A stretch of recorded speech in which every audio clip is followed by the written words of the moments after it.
Hello there, and welcome to Cosmic Sleep Science. Tonight, we're taking a gentle journey through our cosmic neighborhood, exploring 100 dreamy facts about our solar system. This is the place we call home: 8 planets, hundreds of moons, countless asteroids and comets, all orbiting a star we call the Sun. These are worlds we've sent spacecraft to visit, surfaces we've photographed, atmospheres we've analyzed. And yet, even in our own backyard, mysteries and wonders abound. Before we begin, I invite you to settle into a comfortable position. Perhaps adjust your pillow, let your body sink a little deeper into your mattress. Take a slow, peaceful breath in and out. There's nowhere you need to be, nothing you need to do. Just relax and let your mind drift through our solar system, visiting each world in turn, discovering the strange and beautiful facts that make each one unique. Our journey tonight will take us from the scorching surface of Mercury, closest to the Sun, all the way out to the icy blue world of Neptune at the edge of the planetary system. We'll explore moons that harbor hidden oceans, volcanoes taller than Mount Everest, storms larger than Earth itself, and rings of ice that sparkle in the distant sunlight. We'll discover why Venus is hotter than Mercury despite being farther from the Sun, how Mars lost its atmosphere, and what makes Saturn's moon Titan the only place besides Earth where rain falls on a solid surface. Let's begin our exploration by understanding the solar system as a whole, before we visit each world in turn. Our solar system formed approximately 4.6 billion years ago from a vast cloud of gas and dust called the solar nebula. Picture this cloud floating in space, slowly rotating, spanning billions of miles. Then something happened. Perhaps a nearby star exploded as a supernova, sending a shock wave through the region. This disturbance caused the cloud to begin collapsing under its own gravity. As the cloud collapsed, it began spinning faster, just as a figure skater spins faster when they pull their arms in. The material flattened into a rotating disk, with most of the mass collecting at the center. The pressure and temperature at this central point grew higher and higher, until finally, about 4.6 billion years ago, nuclear fusion ignited. The Sun was born, containing 99.86% of all the mass in the entire solar system. Around this newborn star, the remaining material in the disk continued to swirl and collide. Tiny particles of dust stuck together, forming larger and larger clumps. These clumps grew into planetesimals, objects ranging from kilometers to hundreds of kilometers across. The planetesimals collided and merged, gradually building up the planets we see today. This process took millions of years, a cosmic construction project of unimaginable scale. The inner solar system, close to the hot young Sun, was too warm for volatile materials like water, methane, and ammonia to condense into solid ice. Only materials with high melting points, metals and rocky silicates, could remain solid. This is why the 4 inner planets are small, dense, and rocky. Mercury, Venus, Earth, and Mars are the terrestrial planets, worlds with solid surfaces you could theoretically stand on if you could survive their environments.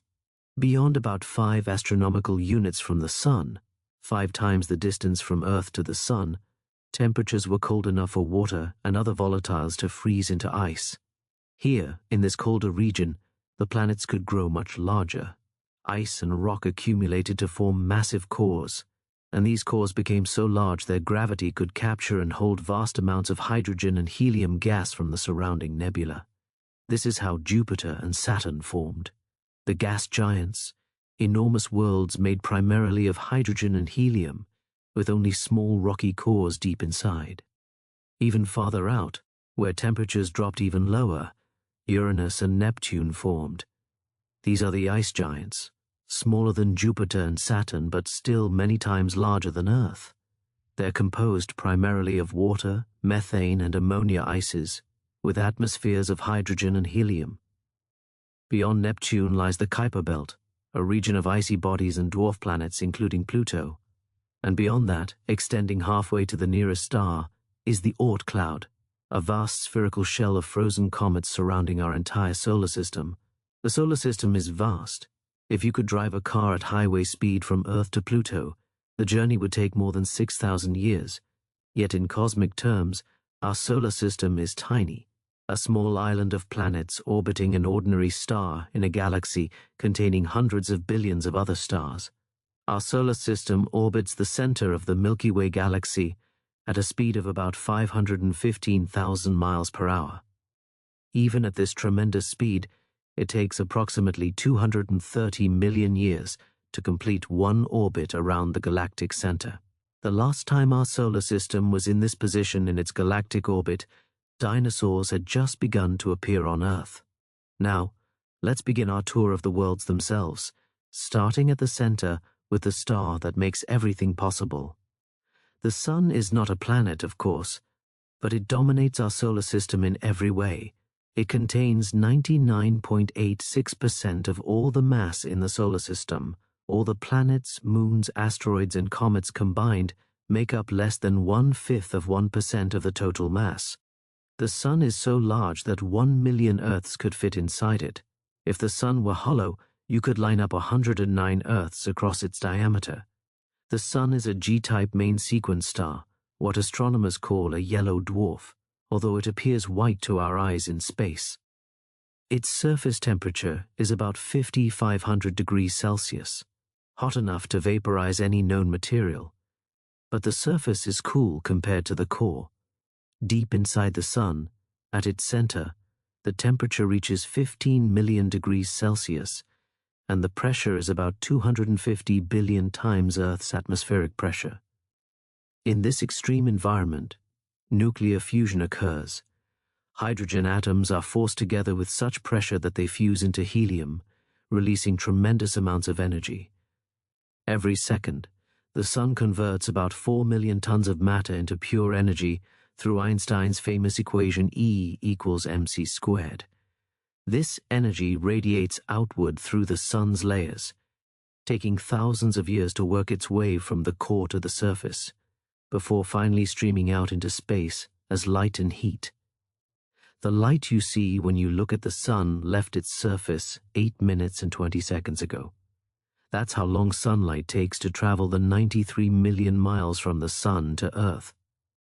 When you feel the warmth of sunshine on your face, you're feeling energy that was created by fusion reactions in the Sun's core tens of thousands of years ago, and that left the Sun's surface just minutes earlier. The Sun has been shining for about 4.6 billion years and has enough hydrogen fuel to continue shining for another 5 billion years. But nothing lasts forever. Eventually, about 5 billion years from now, the hydrogen in the Sun's core will run out. When that happens, the Sun will begin fusing helium instead, and it will swell into a red giant, expanding to perhaps 200 times its current size. Its surface will extend beyond Earth's current orbit. Mercury and Venus will certainly be consumed. Earth might be vaporized as well, or it might survive as a charred, lifeless rock orbiting a swollen red star. But that's billions of years in the future. For now, the Sun is stable, dependable, providing the energy that makes life possible on Earth, and that drives the weather systems, ocean currents, and seasons throughout the inner solar system. Let's travel now to the first planet, the one closest to the Sun, Mercury, a world of extremes.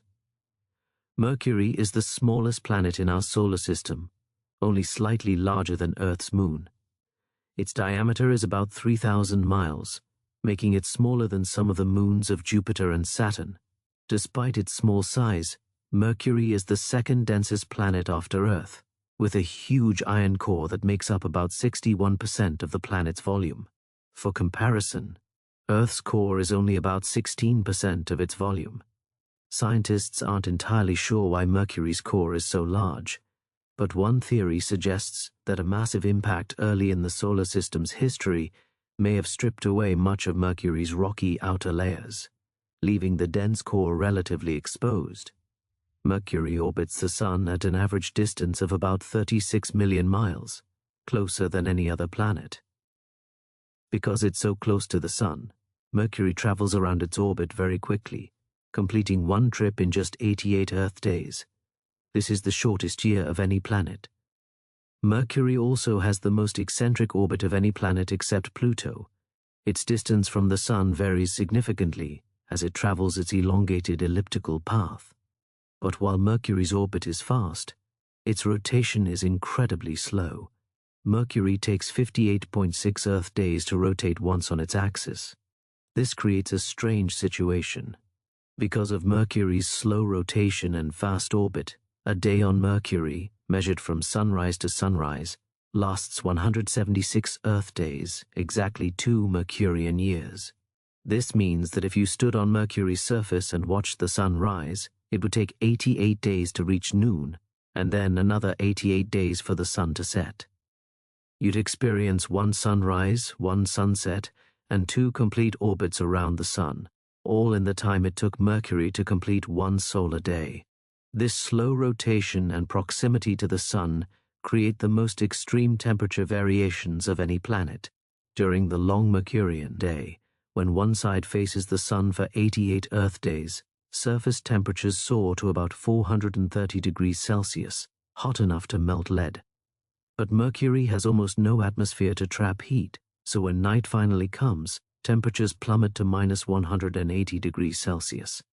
That's a temperature swing of more than 600 degrees, the most extreme of any planet. Despite being the closest planet to the Sun, Mercury has water ice. This seems impossible on such a scorching world, but the ice exists in permanently shadowed craters near Mercury's poles. These craters never receive sunlight, and temperatures inside them stay perpetually below freezing. Radar observations and data from NASA's Messenger spacecraft confirmed the presence of water ice mixed with organic compounds in these shadowed regions. Some of these ice deposits may be meters thick, protected from the sun's heat by the crater walls. Mercury's surface resembles our moon, heavily cratered, ancient and airless. The largest crater, called Caloris Basin, is about 960 miles across, created by an asteroid impact so powerful it sent shock waves through the entire planet, creating strange jumbled terrain on the opposite side of Mercury. The surface is also covered in long winding cliffs called scarps, some hundreds of miles long and up to a mile high. These formed as Mercury's large iron core slowly cooled and contracted, causing the planet's surface to wrinkle like a dried apple. Mercury has a magnetic field, which is surprising for such a small planet. Earth has a magnetic field because its liquid outer core circulates, generating a magnetic dynamo. Mercury's core is partially liquid too, despite its small size. Tidal forces from the Sun and Mercury's eccentric orbit may keep the outer core molten enough to generate the weak magnetic field that deflects some of the solar wind. Visiting Mercury is difficult. Only 2 spacecraft have ever visited, Mariner 10 in the 1970s and Messenger, which orbited Mercury from 2011 to 2015. A new mission called Bepi-Colombo, a joint European and Japanese mission, is currently on its way. It completed its 6th Mercury flyby in January 2025 and will enter orbit around Mercury in 2026. Bepi-Colombo will study Mercury's magnetic field, interior structure, surface composition, and the mysteriously dark material at its north pole, as well as search for ice and investigate Mercury's tenuous atmosphere, called an exosphere. Mercury is a world of contradictions: scorching heat and freezing cold, ice near the equator, a huge metal core inside a small rocky shell. It's a reminder that even the smallest worlds can harbor surprising complexity. Let's continue outward now to the second planet, Venus, Earth's twisted sister. Venus is often called Earth's twin because the 2 planets are similar in size, mass, and composition. Venus has a diameter of about 7,500 miles, just 300 miles smaller than Earth. Its mass is 81.5% of Earth's mass. Venus is the second planet from the Sun, orbiting at an average distance of 67 million miles, about 70% the distance from Earth to the Sun. But despite these similarities, Venus is one of the most hostile environments in the solar system. If Earth is our sister planet, Venus is the sister who went horribly wrong. The most striking difference is temperature. Venus has an average surface temperature of about 467 degrees Celsius, hot enough to melt lead, hot enough to make metal glow red. This makes Venus the hottest planet in the solar system. Even though Mercury is closer to the Sun, the reason Venus is so hot is its atmosphere, one of the most extreme environments imaginable. Venus's atmosphere is 96.5% carbon dioxide, with most of the remainder being nitrogen. The atmospheric pressure at Venus's surface is 92 times Earth's sea level pressure. If you stood on Venus's surface, you'd experience the same crushing pressure as you would 900 meters underwater in Earth's oceans. The weight of the atmosphere above you would be immense. But it's not just the pressure, it's what the atmosphere contains. Starting about 30 kilometers above the surface and extending up to about 60 kilometers altitude is a layer of thick yellowish clouds. These aren't water vapor clouds like Earth's, they're clouds of concentrated sulfuric acid, the same corrosive chemical used in car batteries. Droplets of sulfuric acid rain down from these clouds, but the surface is so hot the acid evaporates before it can reach the ground, creating a haze of acid droplets in the lower atmosphere. The sulfuric acid comes from volcanic activity. Venus has many volcanoes, possibly some still active today, that release sulfur dioxide into the atmosphere. This sulfur dioxide rises and combines with trace amounts of water vapor and oxygen to form sulfuric acid. The process is efficient in Venus's dry atmosphere. Unlike on Earth, where rain quickly removes sulfur dioxide, the dense carbon dioxide atmosphere creates a runaway greenhouse effect. Sunlight penetrates the clouds and warms the surface, which then tries to radiate heat back into space as infrared radiation. But carbon dioxide is very effective at absorbing infrared radiation, trapping the heat. The thick atmosphere prevents heat from escaping, causing temperatures to soar. This greenhouse effect is so powerful that Venus's surface is actually hotter at midnight than at noon. The atmosphere distributes heat so effectively that day and night temperatures are nearly identical. Venus's clouds are thick enough that from the surface you wouldn't see the sun at all, just a dim, diffuse orange glow. The light that does reach the surface has been scattered by the thick atmosphere, giving everything an eerie orange-brown tint. Photographs taken by Soviet Venera landers in the 1980s show a rocky surface littered with flat stones under this strange alien light. High in the atmosphere, about 60 kilometers above the surface, something remarkable happens. At this altitude, winds blow at speeds exceeding 300 kilometers per hour, racing around the entire planet in just 4 Earth days. This phenomenon is called superrotation. The winds move at 60 times the speed of Venus's surface rotation, a mystery that scientists are still working to fully explain. Speaking of rotation, Venus has the slowest rotation of any planet. A Venusian day, one complete rotation, takes 243 Earth days. Even stranger, Venus rotates backwards compared to most other planets, a phenomenon called retrograde rotation. If you could stand on Venus's surface and survive, the sun would rise in the west and set in the east, exactly opposite to Earth. Combining its slow retrograde rotation with its orbital period of 224.7 Earth days creates an unusual situation. A solar day on Venus, from sunrise to sunrise, takes 116.75 Earth days. And because of the retrograde rotation, during one Venusian day the sun rises in the west, arcs slowly across the sky, and sets in the east. Venus's slow rotation also means it has no magnetic field. Earth's magnetic field is generated by the rotation of its liquid iron core, but Venus either doesn't have a liquid core or rotates too slowly to generate a dynamo effect. Without a magnetic field, Venus has no protection from the solar wind, though its thick atmosphere provides some shielding. The surface of Venus is young in geological terms, probably less than 500 million years old. The entire planet may have been resurfaced by massive volcanic activity relatively recently. Venus has more volcanoes than any other planet. Over 1,600 major volcanoes have been identified, with some measuring hundreds of kilometers across. Whether any are currently active is uncertain. but recent studies have detected changes in sulfur dioxide levels in the atmosphere that could indicate ongoing volcanic activity. Venus also has two highland regions that rise above the generally flat lowlands. The largest is Ishtar Terra, about the size of Australia, which contains Maxwell Montes, Venus's highest mountain. Maxwell Montes rises 11 kilometers above Venus's average surface elevation, higher than Mount Everest rises above Earth's sea level. Early in its history, Venus may have been quite Earth-like, possibly even having liquid water oceans. But its proximity to the Sun led to a runaway greenhouse effect as water vapor accumulated in the atmosphere, trapping more heat, evaporating more water, in a vicious cycle. Eventually, the water was broken apart by ultraviolet light, and the hydrogen escaped to space while the oxygen reacted with surface rocks.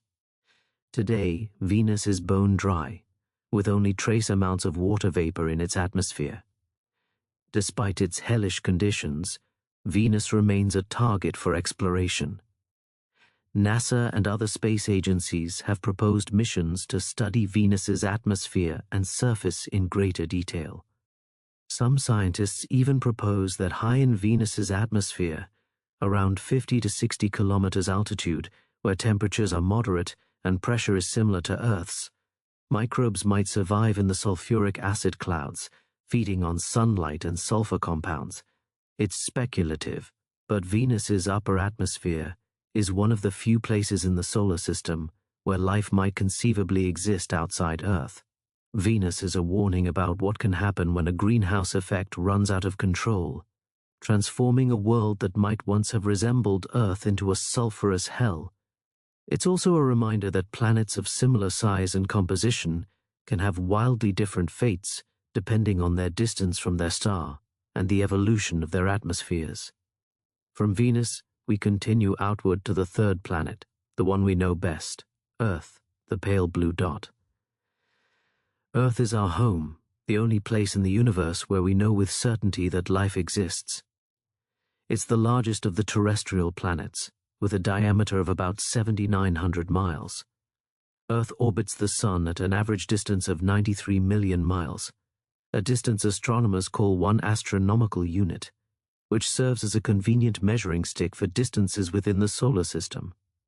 Earth is unique among the planets in several ways. It's the only planet with liquid water oceans covering its surface. About 71% of Earth's surface is covered by water, with an average ocean depth of about 2.5 miles. Earth's oceans contain approximately 326 million cubic miles of water, more than all the fresh water on land by far. The oceans regulate Earth's temperature, drive weather patterns, and provide a habitat for countless forms of life. Earth's atmosphere is unique too.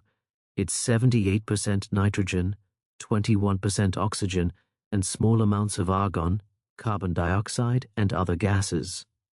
The oxygen is particularly significant. Oxygen is highly reactive and would disappear quickly through chemical reactions if it weren't constantly replenished. On Earth, oxygen is replenished by photosynthesis, the process by which plants and algae convert carbon dioxide and water into sugar and oxygen using sunlight. The presence of abundant oxygen in Earth's atmosphere is a direct result of life, a biosignature that would be detectable to alien astronomers studying Earth from light years away. The atmosphere also shields Earth's surface from harmful ultraviolet radiation. High in the atmosphere, in the stratosphere, oxygen molecules are converted into ozone by ultraviolet light. This ozone layer absorbs most of the sun's ultraviolet radiation, preventing it from reaching the surface where it would damage DNA and make life difficult. Earth has a strong magnetic field generated by its liquid iron outer core.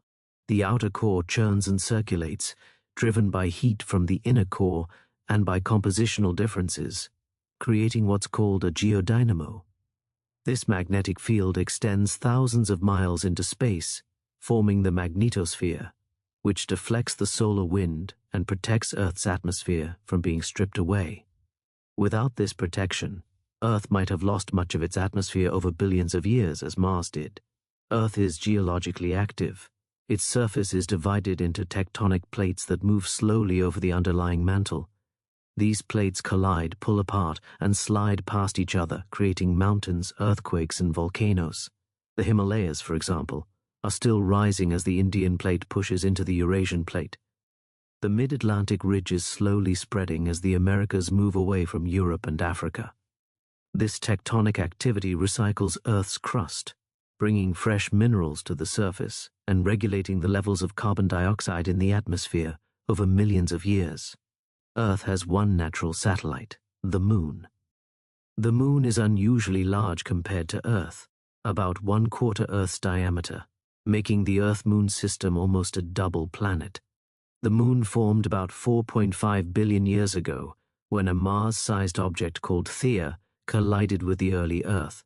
The impact threw a huge amount of debris into orbit around Earth, which gradually coalesced to form the Moon. The Moon's gravity has had profound effects on Earth. It creates ocean tides, stabilizes Earth's axial tilt, and has gradually slowed Earth's rotation over billions of years. Early in Earth's history, a day was only about 6 hours long. The Moon's tidal forces have gradually slowed Earth's rotation to the current 24-hour day, and the process continues. The Moon is slowly moving away from Earth at about 1.5 inches per year. Earth's axis is tilted at 23.5 degrees relative to its orbital plane. This tilt is responsible for the seasons. As Earth orbits the Sun, first the northern hemisphere tilts toward the Sun, creating summer in the north and winter in the south, and 6 months later the situation reverses. The tilt also creates the midnight sun at the poles during summer and polar night during winter. Life has existed on Earth for at least 3.8 billion years, appearing not long after the planet's surface cooled enough for liquid water to exist. For most of Earth's history, life was microscopic. Bacteria and archaea. Complex multicellular life didn't appear until about 600 million years ago. Humans, Homo sapiens, have been around for only about 300,000 years, a tiny fraction of Earth's history. Viewed from space, Earth is a blue marble with white clouds swirling over brown and green continents. The blue comes from our oceans and atmospheres scattering blue light. The white is water vapor clouds. The green is vegetation, plants covering the land, visible from space, a clear sign of life. No other planet in the solar system shows this combination of colors and features. Earth is sometimes called the Goldilocks planet, not too hot, not too cold, but just right for liquid water and life. This is partly luck. We're at the right distance from the sun. But it's also partly a result of feedback mechanisms, ways Earth's systems regulate themselves. The carbon cycle, for example, removes carbon dioxide from the atmosphere when Earth gets too warm and releases it when Earth gets too cold, providing a natural thermostat that has kept Earth's temperature relatively stable for billions of years. But Earth's climate is not perfectly stable. Over its history, Earth has experienced snowball Earth events when the entire planet froze over, and hothouse periods when there was no ice even at the poles. Today, human activity is adding carbon dioxide to the atmosphere faster than the natural carbon cycle can remove it, causing global temperatures to rise in what we call climate change. Understanding Earth's climate system, including comparisons with Venus's runaway greenhouse effect, is crucial for our future. As we rest and let our minds drift, we can appreciate Earth's uniqueness. In all our explorations of the solar system and beyond, we haven't yet found another world quite like Earth, a world with liquid water oceans, a protective magnetic field, an oxygen-rich atmosphere, active geology, and life. Earth is precious, rare, and perhaps unique in our cosmic neighborhood. Let's continue our journey now to the fourth planet, the red planet, Mars.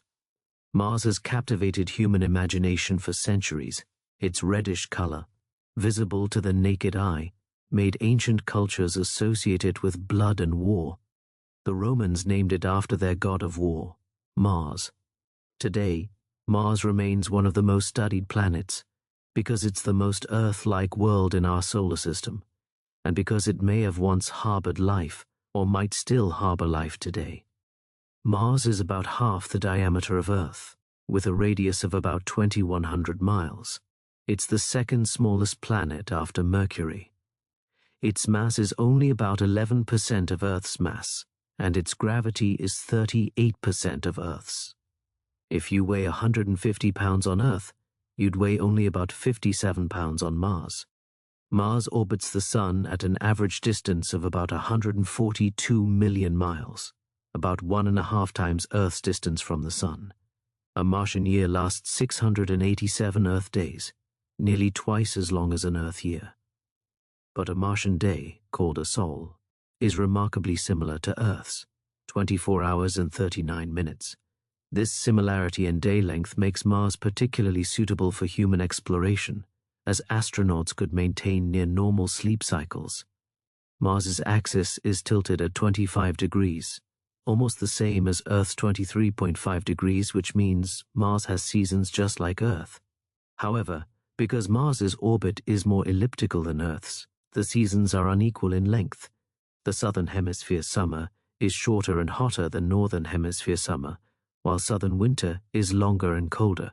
The red color that makes Mars distinctive comes from iron oxide, rust, covering the surface.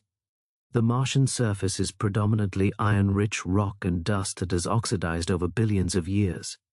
When sunlight hits this rusty surface and scatters, the red wavelengths dominate, giving Mars its characteristic ruddy hue. Mars's atmosphere is very thin, only about 1% the density of Earth's atmosphere at sea level. The atmosphere is 95% carbon dioxide, with small amounts of nitrogen and argon.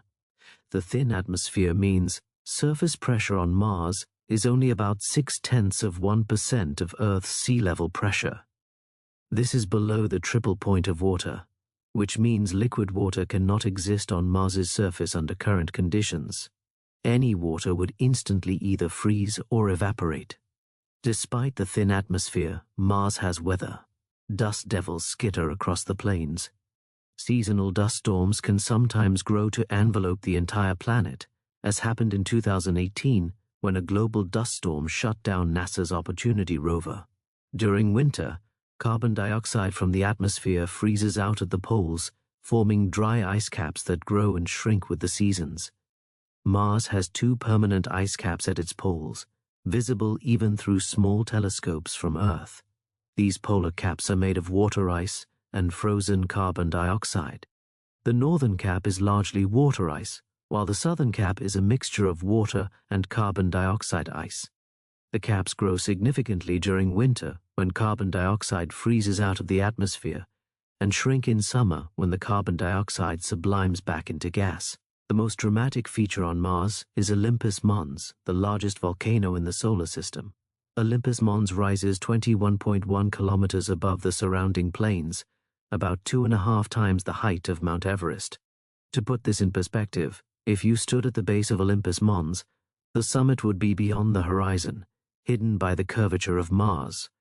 The volcano is so large it would cover an area about the size of Arizona. Its summit caldera, the collapsed crater at the top, is about 85 kilometers across and up to 3 kilometers deep. Olympus Mons is a shield volcano built up over billions of years by countless lava flows. Its immense size is possible because Mars lacks plate tectonics. On Earth, the tectonic plates move, so a volcanic hotspot creates a chain of volcanoes as the plate drifts over it, like the Hawaiian Islands. But on Mars, the crust stays still, allowing a single volcano to grow for hundreds of millions or even billions of years as lava repeatedly erupts from the same spot. Olympus Mons is geologically young. Some of its lava flows are only 2 to 100 million years old. This suggests the volcano might still be active, though in a very quiet phase. It could potentially erupt again in the future, though any eruption would be separated from the last by millions of years. Mars also has the largest canyon in the solar system, Valles Marineris, a vast system of canyons that stretches about 4,000 kilometers along Mars's equator, roughly 1/5 of the way around the planet. It's up to 200 kilometers wide and 7 kilometers deep in places. If Valles Marineris were on Earth, it would stretch from New York to Los Angeles. The Grand Canyon would fit into one of its side canyons. Valles Marineris wasn't carved by water like the Grand Canyon. It formed billions of years ago when the Tharsis region, home to Olympus Mons and several other giant volcanoes, bulged upward under the weight of volcanic material. The crust around Tharsis stretched and cracked, creating the enormous rift system of Valles Marineris. But while Valles Marineris wasn't formed by water, there's abundant evidence that water once flowed on Mars. The surface is covered with features that look like ancient river valleys, lake beds, and even possible ocean shorelines. Rover missions have found rounded pebbles that could only have been shaped by flowing water and minerals that form only in the presence of water. Mars once had a thicker atmosphere and a warmer, wetter climate with liquid water on its surface. What happened to Mars' water and atmosphere is one of the great questions of planetary science. Mars once had a magnetic field generated by a molten core, but the field disappeared about 4 billion years ago when the core cooled and solidified. Without a magnetic field to protect it, Mars's atmosphere was gradually stripped away by the solar wind. As the atmosphere thinned, the surface pressure dropped, and liquid water could no longer exist. Water froze or evaporated, and Mars transitioned from a potentially habitable world to the cold, dry desert we see today. But the water didn't entirely disappear. Much of it is still on Mars, frozen in the polar ice caps and buried in subsurface ice deposits. NASA's Phoenix lander in 2008 confirmed the presence of water ice just beneath the surface in the northern polar region. Radar observations have detected vast ice deposits beneath the surface at mid-latitudes. There may be enough water ice buried on Mars to cover the entire planet in an ocean more than 100 feet deep if it all melted. There's also evidence that liquid water might occasionally flow on Mars today, at least in transient form. Recurring slope lineae, dark streaks that appear on slopes during warm seasons and fade during cold seasons, might be caused by briny water flowing just beneath the surface. The salt in the water would lower its freezing point, allowing it to remain liquid at Martian temperatures. However, the exact nature of these features is still debated. The possibility that Mars once had liquid water for extended periods raises the tantalizing question of whether life ever arose there. Mars's early wet period overlapped with the time life appeared on Earth. If life can arise wherever conditions are suitable, perhaps it arose on Mars too. Even if Martian life is extinct today, we might find fossils preserved in ancient rocks, or perhaps living microbes survive in sheltered environments like subsurface aquifers or ice deposits. Multiple missions are currently exploring Mars or on their way. NASA's Perseverance rover is collecting rock samples in Jezero crater, an ancient lake bed, for eventual return to Earth. These samples might contain evidence of past Martian life. China's Zhurong rover explored Mars until it entered hibernation in 2022. Future missions will continue the search for life and prepare for eventual human exploration. Mars has 2 small moons, Phobos and Deimos, named after the sons of the Roman god Mars, who represented fear and terror. Both moons are tiny and irregularly shaped, more like captured asteroids than true moons. Phobos is the larger, about 22 kilometers across at its longest axis, while Deimos is even smaller. Phobos orbits so close to Mars, only about 6,000 kilometers above the surface, that it orbits faster than Mars rotates. This means Phobos rises in the west and sets in the east, opposite to what you'd expect. Tidal forces are slowly pulling Phobos closer to Mars, and in about 50 million years it will either crash into Mars or be torn apart by tidal forces, creating a ring around the planet. As you continue to relax and let your breathing slow, picture Mars as it once was, a world with rivers and lakes, a thicker atmosphere, perhaps rain falling from red-tinged skies, and maybe, just maybe, simple life forms in those ancient waters. Then picture Mars today, cold, dry, dusty, but still a world of vast beauty, with towering volcanoes, enormous canyons, polar ice caps, and the promise of buried water waiting to be discovered. Mars is a world that once was Earth-like and might, with our help, be Earth-like again someday if humans ever terraform it. We've now completed the inner solar system, 4 rocky planets, each unique, each with its own story. Mercury the scorched and cratered, Venus the hellish greenhouse world, Earth the blue oasis of life, and Mars the frozen desert that remembers water. But our journey is far from over. Beyond Mars lies the asteroid belt, and beyond that, the realm of the giant planets, worlds so large they dwarf the inner planets, worlds of gas and liquid and exotic ice, worlds with storms that have raged for centuries and moons that might harbor hidden oceans. Between Mars and Jupiter lies a vast region filled with rocky debris left over from the formation of the solar system. This is the asteroid belt, sometimes called the main belt, a region about 140 million miles wide containing millions of rocky bodies called asteroids.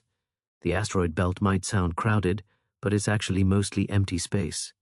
If you were to travel through the asteroid belt, you probably wouldn't see any asteroids at all without a telescope. The total mass of all the asteroids combined is less than 5% of the Moon's mass. Most of that mass is concentrated in just 4 large objects: Ceres, Vesta, Pallas, and Hygeia. The rest is distributed among millions of smaller bodies ranging from boulders to dust particles. Ceres is the largest object in the asteroid belt and the only one massive enough to have pulled itself into a spherical shape through its own gravity. With a diameter of about 588 miles, Ceres is classified as a dwarf planet. NASA's Dawn spacecraft visited Ceres from 2015 to 2018, revealing a cratered surface with mysterious bright spots that turned out to be deposits of sodium carbonate, a kind of salt. Ceres may have a subsurface ocean of liquid water beneath its icy crust, making it another potentially interesting target in the search for life. The asteroid belt exists in this location because of Jupiter. When the solar system was forming, Jupiter's immense gravity prevented the material in this region from coalescing into a planet. Instead, Jupiter's gravitational influence stirred up the orbits of the planetesimals, causing them to collide at high speeds and fragment, rather than stick together. Jupiter also ejected many objects from the region, leaving behind the relatively sparse population we see today. Asteroids are classified into different types based on their composition. The most common are C-type asteroids, carbonaceous asteroids that are very dark and make up about 75% of known asteroids. They're rich in carbon and likely represent some of the most primitive, unchanged material from the early solar system.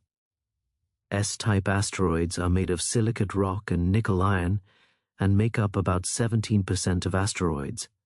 M-type asteroids are metallic, composed primarily of iron and nickel, possibly the exposed cores of larger bodies that were shattered by collisions.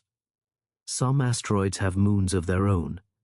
More than 300 asteroids are known to have companion asteroids orbiting them, and some have 2 or even 3 moons. These systems formed either when an asteroid broke apart in a collision, leaving fragments in orbit around each other, or through gravitational capture when 2 asteroids passed close enough to become bound together. As you breathe slowly and let your mind wander, picture the asteroid belt, not as a dense field of tumbling rocks as Hollywood depicts it, but as a vast, mostly empty region of space where lonely rocks drift in darkness, separated by millions of miles, silently orbiting the sun as they have for billions of years. Each one is a time capsule, a fragment of the solar system's birth, waiting to tell its story. Beyond the asteroid belt, we enter the realm of the giant planets. Here, the solar system changes character entirely. The rocky terrestrial worlds give way to enormous spheres of gas and liquid, planets so large they dwarf everything in the inner solar system. The first and largest of these is Jupiter, king of the planets. Jupiter is enormous. It's the largest planet in our solar system, with a diameter of about 88,846 miles, more than 11 times Earth's diameter. Jupiter is so large that 1,300 Earths could fit inside it.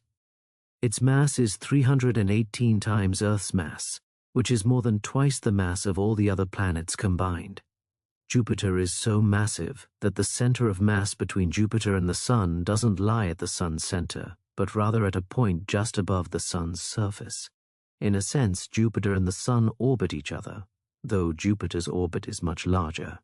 Jupiter orbits the Sun at an average distance of about 484 million miles, taking nearly 12 Earth years to complete one orbit.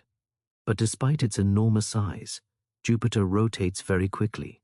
A day on Jupiter, one complete rotation, takes only about 10 hours, making it the fastest rotating planet in the solar system. This rapid rotation causes Jupiter to bulge significantly at its equator. The planet's equatorial diameter is about 7% larger than its polar diameter, giving Jupiter a visibly oblate shape. Jupiter is a gas giant, meaning it has no solid surface. It's composed primarily of hydrogen and helium, the same elements that make up the Sun, though in different proportions.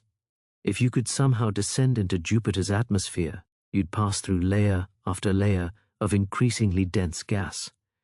The surface pressure is defined as the level where atmospheric pressure equals Earth's sea level pressure. But this is an arbitrary reference point. There's no boundary, no place where gas ends and solid begins. As you descend, the pressure and temperature steadily increase.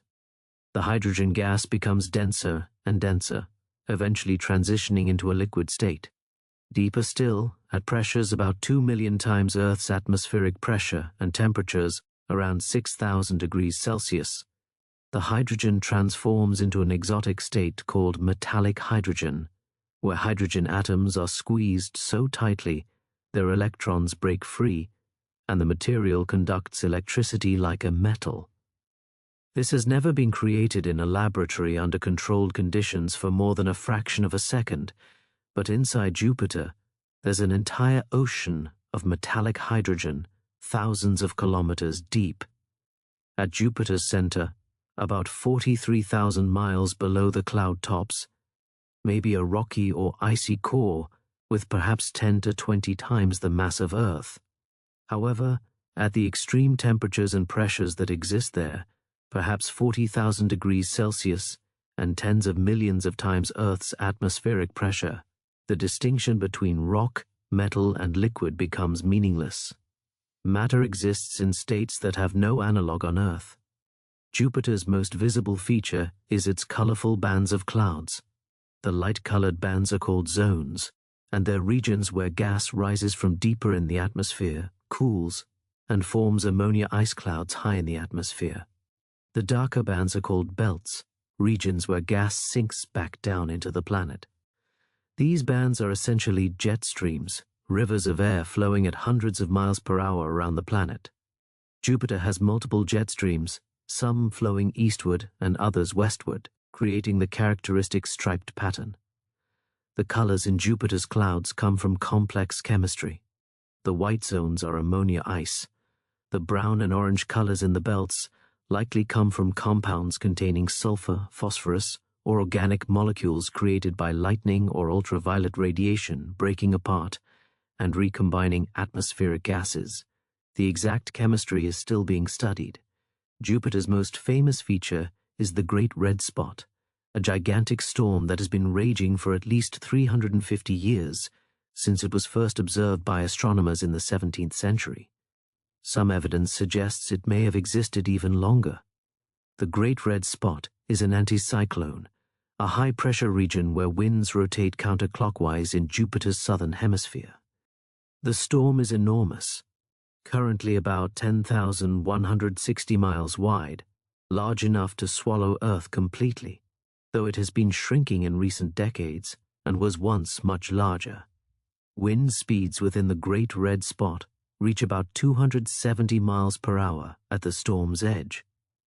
The storm rotates once every 4.5 to 6 Earth days. Recent observations from NASA's Juno spacecraft have revealed that the Great Red Spot extends far deeper into Jupiter's atmosphere than expected, reaching depths of about 200 to 300 miles below the cloud tops. This depth gives the storm enormous inertia, helping explain its remarkable longevity. The red color of the Great Red Spot remains somewhat mysterious. The leading theory suggests that sunlight breaks apart ammonia and methane molecules high in the storm, and the fragments react with each other and with sulfur compounds to create complex organic molecules called chromophores that have a reddish color. The exact identity of these chromophores is still uncertain. Jupiter has a powerful magnetic field, about 14 times stronger than Earth's. This field is generated by circulation in the planet's metallic hydrogen layer, creating a magnetic dynamo similar to Earth's but much more powerful. Jupiter's magnetosphere, the region of space dominated by its magnetic field, is enormous, extending several million miles in the direction away from the Sun. If we could see Jupiter's magnetosphere from Earth, it would appear larger than the full moon in our sky, despite being much farther away.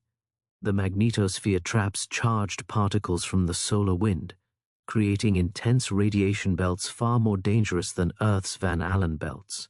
The radiation environment near Jupiter is so harsh that spacecraft must be specially shielded to survive.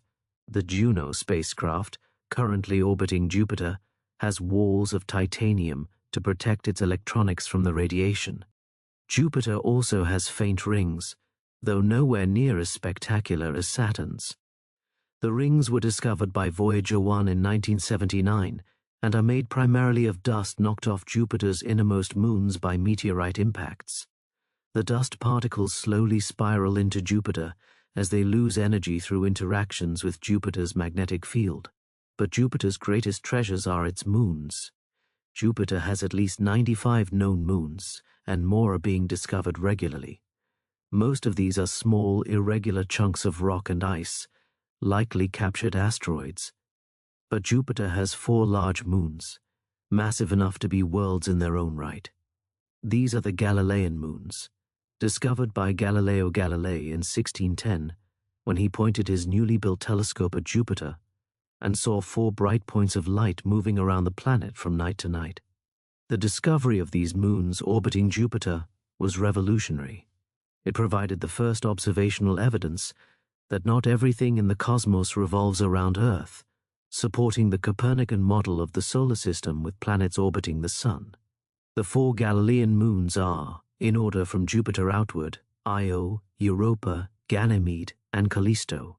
Each is unique and fascinating. Io, the innermost Galilean moon, is one of the most extraordinary worlds in the solar system. It's slightly larger than Earth's moon, with a diameter of about 2,200 miles.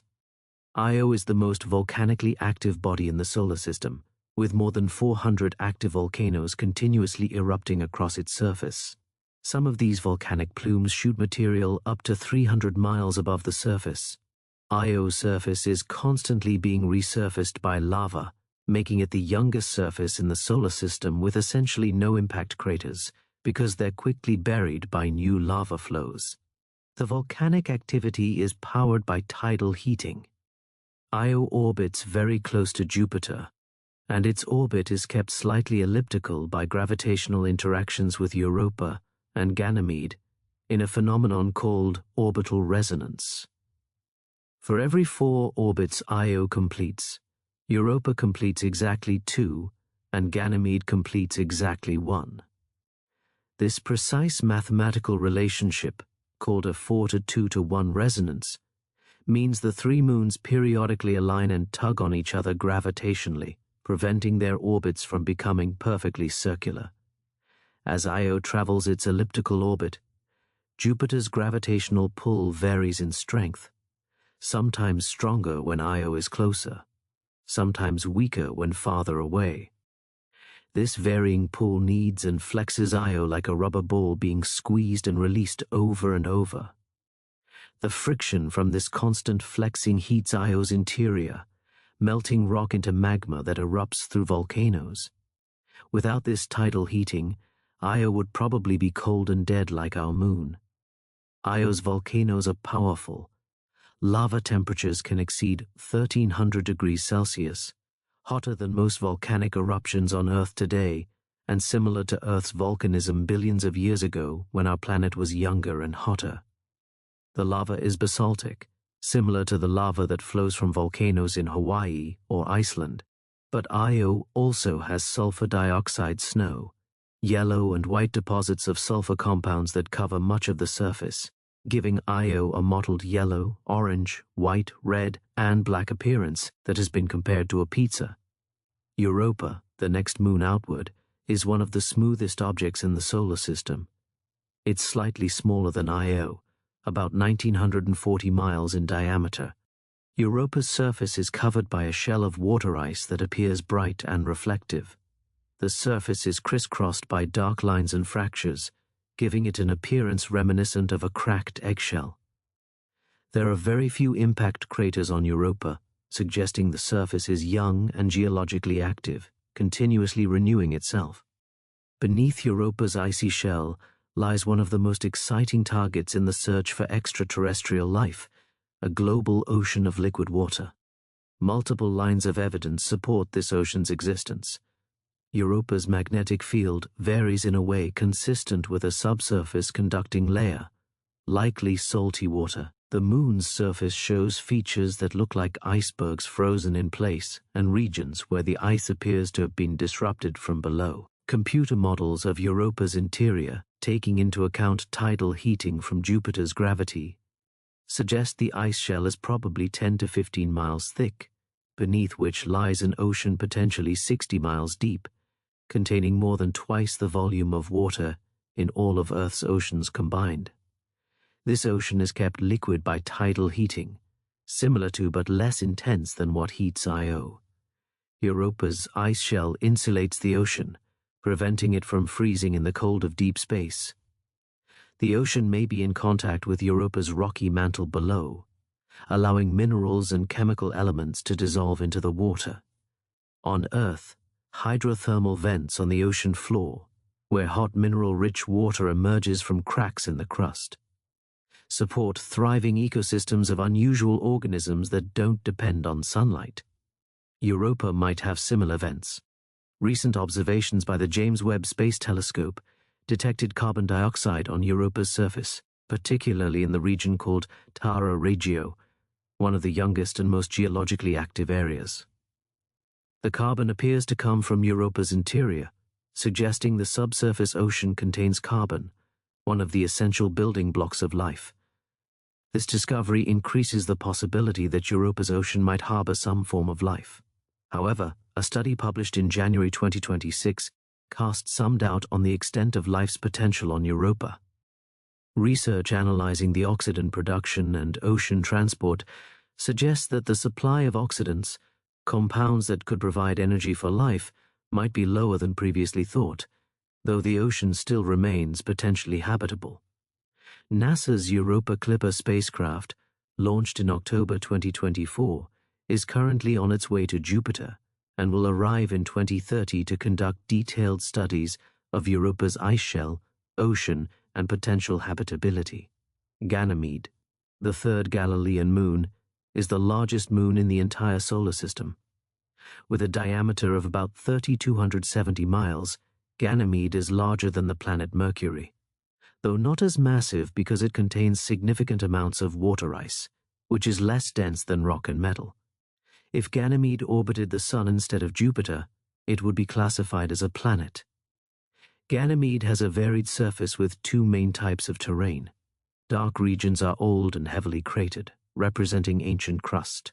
Bright regions are younger, grooved terrain where the crust has been stretched and fractured, creating parallel ridges and valleys. Ganymede has its own magnetic field, the only moon known to have one. This field is probably generated by a layer of liquid iron or iron sulfide deep inside the moon, similar to Earth's core. Like Europa, Ganymede is believed to have a subsurface ocean, though buried deeper beneath the ice, perhaps 90 to 100 miles below the surface. The ocean may be sandwiched between layers of ice with different crystal structures, regular ice above and high-pressure ice phases below. This makes Ganymede's ocean harder to access than Europa's, but it's still an intriguing place. Callisto, the outermost Galilean moon, is almost the same size as Mercury, with a diameter of about 3,000 miles. Callisto has the most heavily cratered surface in the solar system, suggesting it's the oldest, least geologically active surface. Unlike the other Galilean moons, Callisto shows little sign of internal geological activity. Its surface is a record of billions of years of impacts, frozen in time. The largest impact structure, called Valhalla, is a bright spot surrounded by concentric rings extending out to about 1,200 miles in diameter. Despite its ancient, dead appearance, Callisto may also have a subsurface ocean, deep beneath the ice and rock. Magnetic field measurements suggest a conducting layer inside the moon, possibly a salty ocean. Callisto receives less tidal heating than the other Galilean moons because it orbits farther from Jupiter and isn't part of the orbital resonance, so any ocean would be heated by residual heat from Callisto's formation and from radioactive decay in its rocky interior. The Galilean moons represent a miniature solar system in themselves, 4 worlds, each completely different, each with its own geology and history, all orbiting their giant planet. They remind us that moons can be just as interesting and complex as planets. As you continue to relax, breathing slowly and deeply, picture these worlds: fiery Io with volcanoes erupting in the darkness, smooth Europa with its hidden ocean beneath the ice, giant Ganymede with its ancient and young terrain side by side, and cratered Callisto bearing witness to 4 billion years of solar system history. These are worlds we're only beginning to understand, worlds that might harbor life, worlds that expand our sense of what's possible in the cosmos. Moving outward from Jupiter, we come to Saturn, perhaps the most visually stunning planet in the solar system. Saturn is famous for its spectacular ring system, but the planet itself is equally fascinating. Saturn is the second largest planet, with a diameter of about 72,367 miles, about 9 times Earth's diameter. It's smaller than Jupiter, but still enormous. 760 Earths could fit inside Saturn. Saturn's mass is 95 times Earth's mass, making it the second most massive planet after Jupiter. Saturn orbits the Sun at an average distance of about 886 million miles, taking 29.5 Earth years to complete one orbit. Like Jupiter, Saturn rotates quickly despite its size. A day on Saturn lasts only about 10.5 hours. This rapid rotation causes Saturn to bulge at its equator even more dramatically than Jupiter. Saturn is the most oblate planet, with its equatorial diameter about 10% larger than its polar diameter. Saturn, like Jupiter, is a gas giant composed primarily of hydrogen and helium. But Saturn has a unique characteristic. It's the least dense planet in the solar system. Saturn's average density is about 0.69 grams per cubic centimeter, which is less than water. If you could find an ocean large enough, Saturn would float, though of course finding such an ocean is impossible. Saturn's lower density compared to Jupiter comes from its greater distance from the Sun. When the solar system formed, the outer regions were colder, allowing more lightweight ices and gases to accumulate. Saturn also has less mass than Jupiter, so its self-gravity compresses its interior less, resulting in lower overall density. Saturn's atmosphere shows banded cloud patterns similar to Jupiter's, though they're more subdued and less colorful. The clouds are mostly ammonia ice, with some water ice at deeper levels. Saturn's atmosphere is hazier than Jupiter's, partially obscuring the cloud bands beneath. However, large storms do occasionally erupt on Saturn, including the Great White Spot phenomenon, enormous storms that appear every 25 to 30 years when it's late summer in Saturn's northern hemisphere. One of Saturn's most mysterious features is the hexagonal storm at its north pole. This enormous hexagonal jet stream, about 20,000 miles across with each side longer than Earth's diameter, has been spinning at Saturn's north pole for at least 40 years, probably much longer. The hexagon is a cloud pattern formed by winds moving at about 200 miles per hour. Inside the hexagon is a massive hurricane-like vortex centered exactly on Saturn's north pole, with an eye 50 times larger than typical Earth hurricanes. The hexagonal shape is created by the interaction between different jet streams and is an example of a wave pattern that can form in rotating fluids under certain conditions. Similar patterns have been created in laboratory experiments with rotating fluids. The hexagon remains one of the most striking examples of large-scale atmospheric dynamics in the solar system. Interestingly, Saturn's south pole has a hurricane-like vortex but no hexagon. Saturn has a strong magnetic field, though weaker than Jupiter's. The field is remarkably symmetrical, aligned almost exactly with Saturn's rotation axis, which is unusual. Most planets' magnetic fields are tilted relative to their rotation axes. The magnetosphere extends about 1 million miles toward the Sun. And then there are Saturn's rings, the most magnificent and extensive ring system of any planet. The rings are so bright and extensive that even a small telescope reveals them. They were first observed by Galileo in 1610, though his telescope wasn't powerful enough to resolve them clearly, and he described Saturn as having ears. In 1655, Christian Huygens, using a better telescope, correctly identified them as a ring surrounding the planet. Saturn's rings extend from about 4,000 miles above Saturn's equator out to about 280,000 miles, though they're incredibly thin, only about 30 to 300 feet thick in most places. If you could shrink Saturn and its rings down so the rings were the width of a football field, the rings would be thinner than a piece of paper. The rings are composed of billions of particles ranging in size from dust grains to house-sized chunks, though most are about the size of pebbles to boulders. These particles are almost pure water ice, which is why the rings are so bright and reflective. There's also a small amount of rocky material mixed in. The rings are divided into several sections separated by gaps. The main rings visible from Earth are labeled A, B, and C from outer to inner, though there are also fainter D, E, F, and G rings. The most prominent gap is the Cassini division, a 4,700-mile wide gap between the A and B rings, visible even through small telescopes from Earth.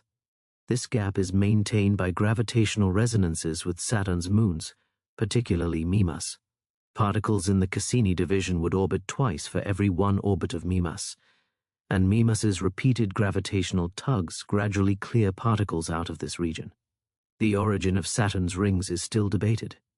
They could be remnants of a moon that was torn apart by tidal forces when it wandered too close to Saturn, or debris from a collision between moons, or material left over from Saturn's formation. Recent data from the Cassini spacecraft suggests the rings are relatively young, perhaps only 10 to 100 million years old, which is less than 2% of the age of the solar system. The rings are gradually falling into Saturn as particles lose energy through collisions and spiral inward. At the current rate, the rings might disappear entirely in another 100 to 300 million years, which means we're fortunate to live at a time when Saturn has such spectacular rings. Several small moons orbit within or near the rings, called shepherd moons, because their gravity helps confine ring particles into narrow bands. Prometheus and Pandora, for example, orbit on either side of the narrow F ring, their gravitational influence keeping the ring confined. Pan and Daphnis orbit within gaps in the A ring, their gravity creating wave patterns in the ring edges. Saturn has at least 146 known moons, more than any other planet, though many are small irregular chunks likely to be captured objects. Like Jupiter, Saturn has several large interesting moons. The largest is Titan, the second largest moon in the solar system, and the only moon with a substantial atmosphere. Titan is 3,200 miles in diameter, slightly smaller than Ganymede, but larger than Mercury. What makes Titan truly unique is its thick atmosphere, even denser than Earth's. Titan's surface atmospheric pressure is 1.5 times Earth's sea level pressure. The atmosphere is 98% nitrogen, with small amounts of methane and hydrogen. Methane in the atmosphere creates a thick orange haze that completely obscures the surface in visible light. Titan is the only place besides Earth where stable liquid exists on the surface. But on Titan, with surface temperatures around minus 179 degrees Celsius, water is frozen as hard as rock. Instead, Titan has lakes, rivers, and seas of liquid methane and ethane, hydrocarbons that are gases on Earth but liquids at Titan's frigid temperatures. The Cassini-Huygens mission explored Titan from 2004 to 2017. The Huygens probe landed on Titan's surface in 2005, sending back images showing rounded pebbles and boulders of water ice, shaped by flowing liquid methane. Radar mapping revealed large seas in Titan's North Polar region, including Kraken Mare, larger than the Caspian Sea on Earth. Titan has a complete hydrological cycle, with methane rain falling from clouds, flowing through river channels, collecting in lakes and seas, and evaporating back into the atmosphere. Beneath Titan's icy surface lies another subsurface ocean, this one made of liquid water mixed with ammonia, sitting about 30 to 50 miles below the surface. Recent studies suggest Titan's crust is surprisingly thick, up to 6 miles of methane-rich ice insulating the underground ocean. Despite the harsh surface conditions, Titan's subsurface ocean and surface lakes of organic compounds make it an intriguing target for astrobiology. NASA plans to send the Dragonfly mission, a nuclear-powered drone, to explore Titan's surface in the 2030s. Another fascinating Saturn moon is Enceladus, only about 313 miles in diameter, small enough to fit within the width of Arizona. Despite its small size, Enceladus is one of the most geologically active bodies in the solar system. In 2005, Cassini discovered enormous plumes of water vapor and ice particles erupting from cracks near Enceladus's south pole, nicknamed the Tiger Stripes. These geysers shoot water hundreds of miles into space at a rate of about 300 liters per second, enough to fill an Olympic swimming pool in just a couple of hours. The James Webb Space Telescope observed a particularly massive plume in 2023, extending 9,600 kilometers from Enceladus, the farthest ever detected.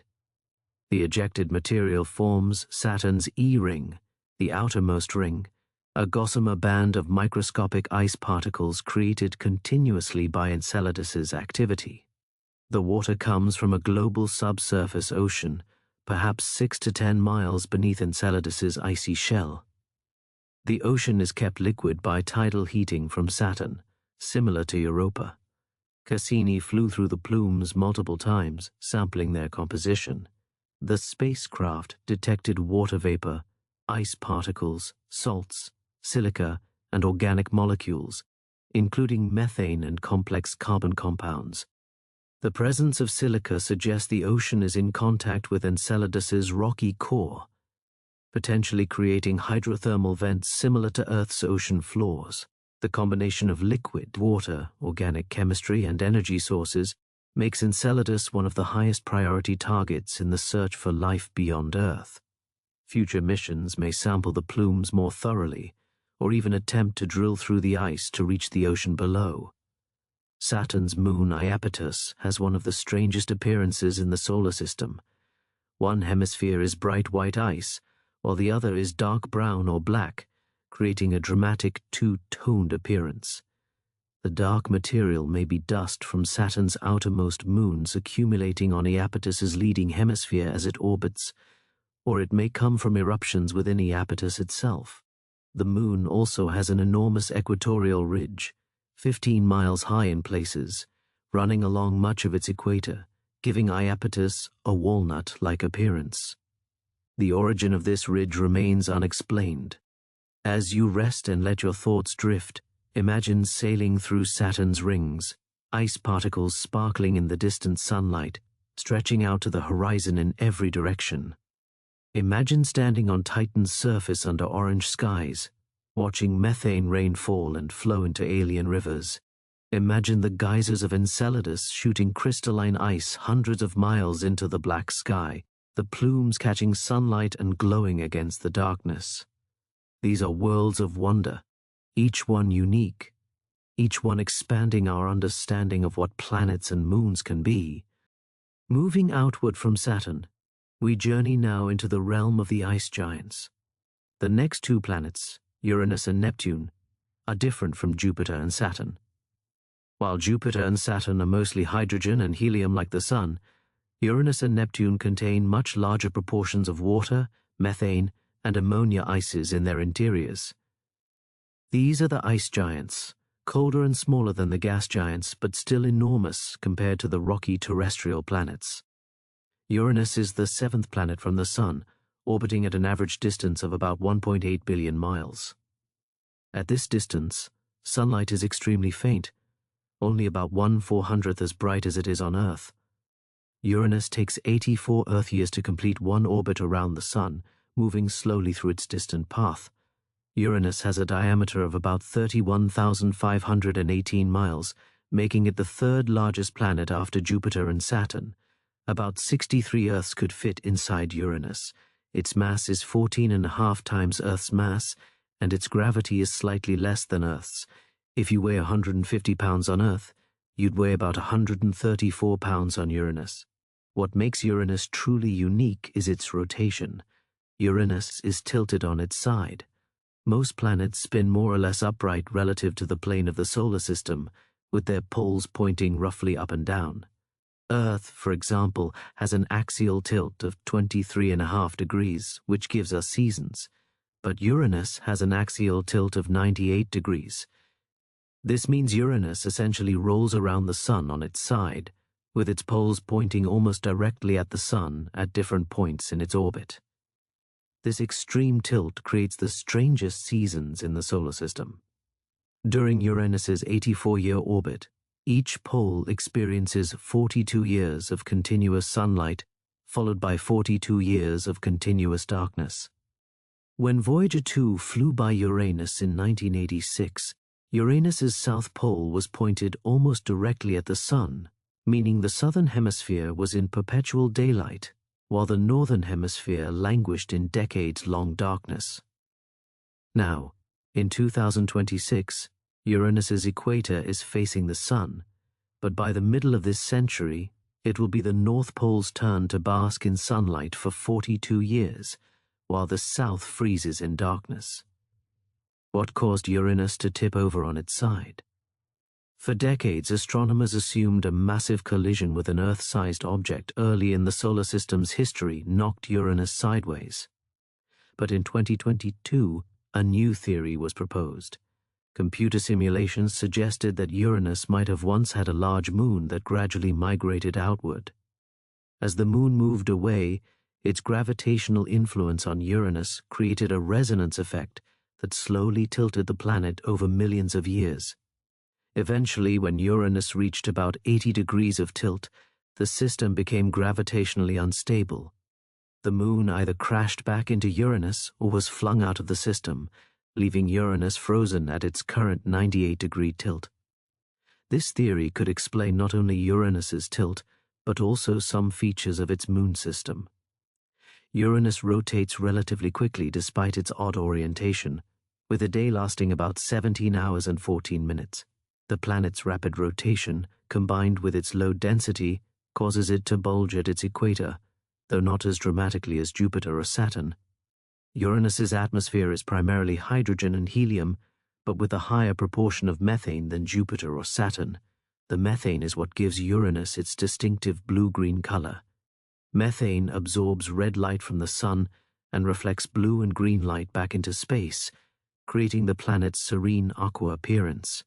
Beneath the atmosphere, conditions become increasingly extreme. Below the visible cloud layers, the pressure and temperature increase steadily. Scientists believe that beneath the thin outer atmosphere lies an enormous mantle of water, methane, and ammonia ices, not frozen solid, but compressed into hot, dense fluids under extreme pressure. This mantle makes up most of Uranus's mass. At the center may be a small rocky or icy core, but the boundary between mantle and core is probably not sharp. At those extreme conditions, materials blend together in ways that have no equivalent on Earth.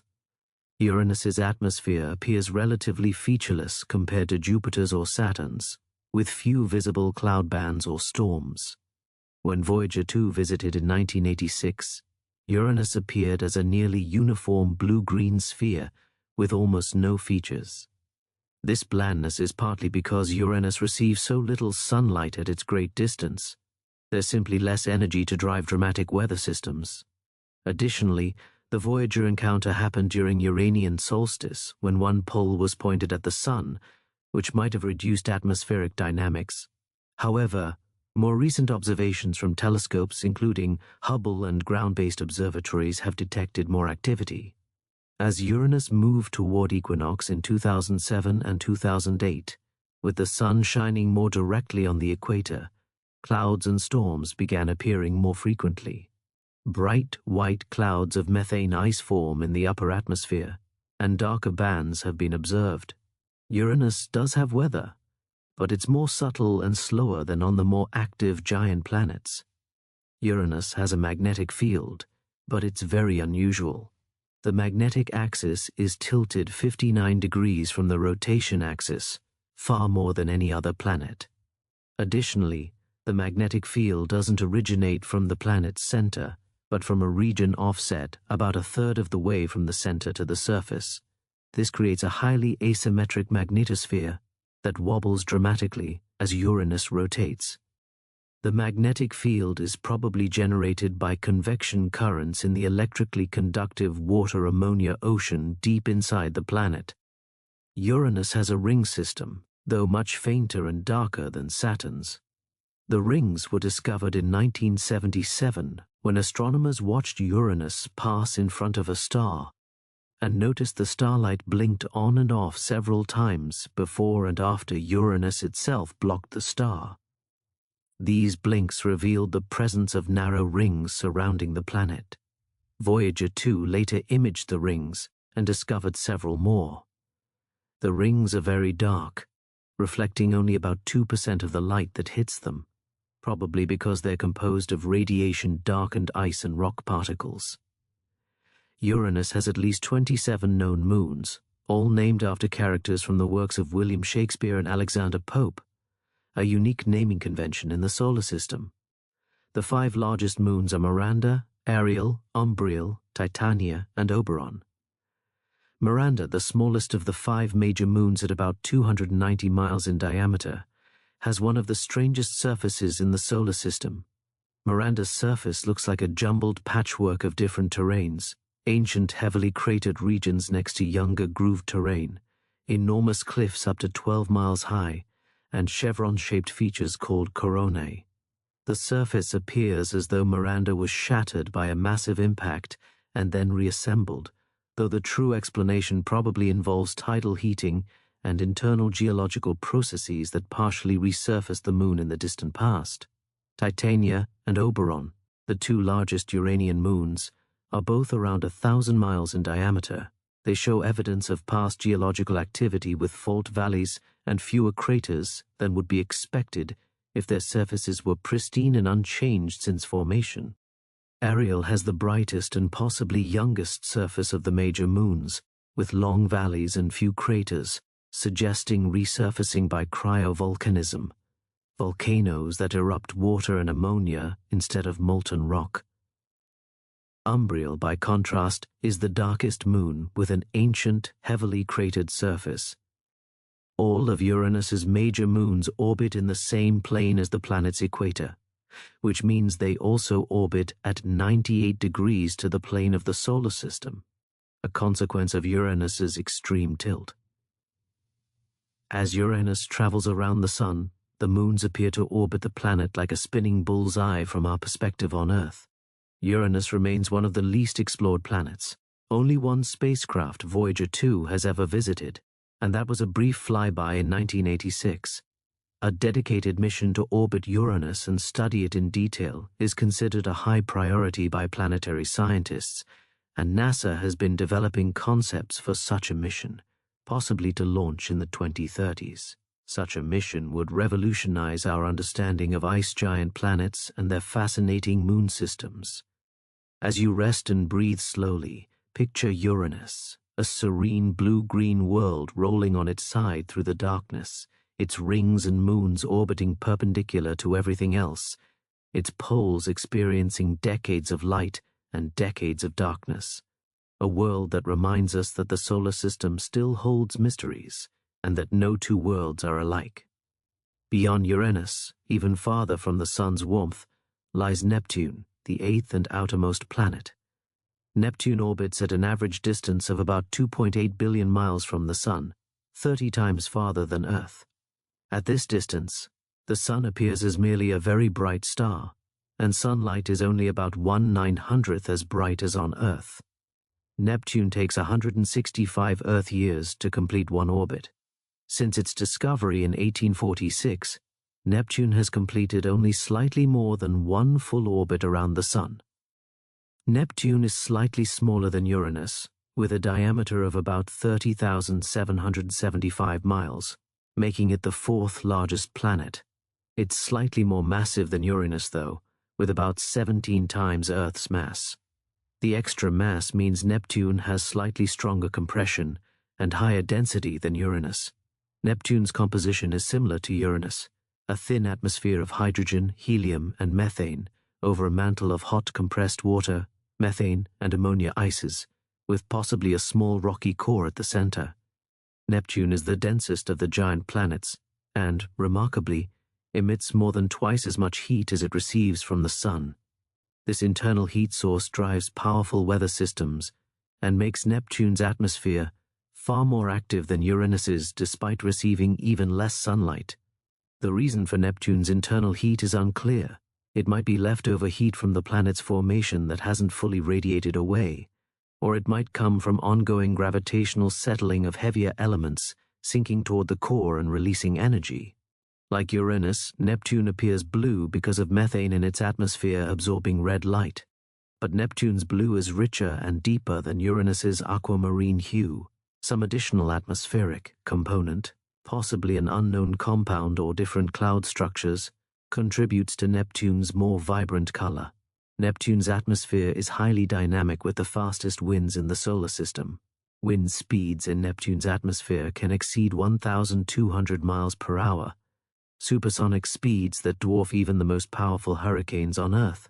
These winds blow in the opposite direction to Neptune's rotation, meaning they're retrograde winds, another oddity. The energy for these winds comes from Neptune's internal heat. When Voyager 2 flew past Neptune in 1989, it discovered several large storm systems. The most prominent was the Great Dark Spot, an anticyclonic storm in Neptune's southern hemisphere about the size of Earth. The storm resembled Jupiter's Great Red Spot, with high-altitude white clouds of methane ice forming around its periphery. Wind speeds at the storm's edges reached over 1,300 miles per hour, the fastest ever recorded in the solar system. However, when the Hubble Space Telescope looked at Neptune in 1994, just 5 years after Voyager's visit, the Great Dark Spot had disappeared completely. In its place, a new storm had appeared in Neptune's northern hemisphere. Since then, Hubble has observed several dark spots appear and disappear on Neptune, each lasting only a few years. These storms behave very differently from Jupiter's Great Red Spot, which has persisted for centuries. Neptune's storms seem to form, migrate toward the equator, and dissipate relatively quickly. In 2020, Hubble observed particularly strange behavior when one dark storm reversed direction. The storm was drifting southward toward the equator, where Neptune's storms are expected to dissipate, when it suddenly changed course and headed north again. Around the same time, a smaller dark spot appeared, possibly a fragment that broke off from the larger storm. Such unpredictable behavior has never been observed on any other planet, and scientists are still working to understand the dynamics driving these mysterious atmospheric phenomena. Neptune rotates quickly, with a day lasting about 16 hours. Like Uranus, Neptune's magnetic field is highly tilted, about 47 degrees from its rotation axis, and offset from the planet's center. This suggests that both ice giants generate their magnetic fields in their mantles of conducting ionic fluids rather than in their cores, unlike Earth, Jupiter, and Saturn. Neptune has a faint ring system discovered in 1984 and confirmed by Voyager 2. The rings are dark and contain some peculiar dense clumps of material called arcs within one of the rings. These arcs are unusual because they should spread out over time due to orbital dynamics, but they remain bunched together, possibly shepherded by the gravity of Neptune's small moon Galatea. Neptune has 14 known moons, but one moon dominates the system, Triton, one of the most fascinating and peculiar moons in the solar system. Triton is the seventh largest moon in the solar system, with a diameter of about 1,680 miles, making it slightly smaller than Earth's moon but larger than Pluto. Triton contains more than 99.5% of all the mass orbiting Neptune. All the other moons combined are tiny by comparison. What makes Triton truly unique is its orbit. Triton orbits Neptune in a retrograde direction, meaning it orbits opposite to Neptune's rotation and opposite to the direction of all of Neptune's other moons. Triton is the only large moon in the solar system with a retrograde orbit. This retrograde orbit is a clear indication that Triton did not form alongside Neptune. Instead, Triton was captured. Astronomers believe Triton formed in the Kuiper Belt, the region of icy bodies beyond Neptune's orbit. Triton might have once been a dwarf planet similar to Pluto, wandering the outer solar system, until it strayed too close to Neptune. One popular theory suggests Triton was once part of a binary pair, two objects orbiting each other. When this pair encountered Neptune, Neptune's gravity pulled one member of the binary into orbit, while the other was flung away into the outer solar system, or even ejected from the solar system entirely. The capture was catastrophic for Triton. Initially, Triton's orbit around Neptune was highly elliptical and tilted. Tidal forces from Neptune pulled and stretched Triton with varying intensity, heating its interior through friction. This tidal heating would have been intense enough to melt Triton's interior, erasing any geological history from before its capture. Over millions of years, tidal interactions gradually circularized Triton's orbit and brought it to its current, relatively circular path, though the orbit remains retrograde.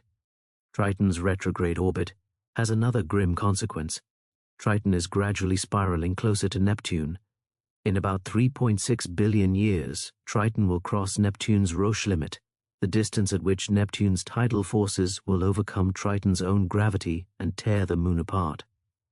Triton will be shredded into a spectacular ring system around Neptune, far more impressive than Neptune's current faint rings.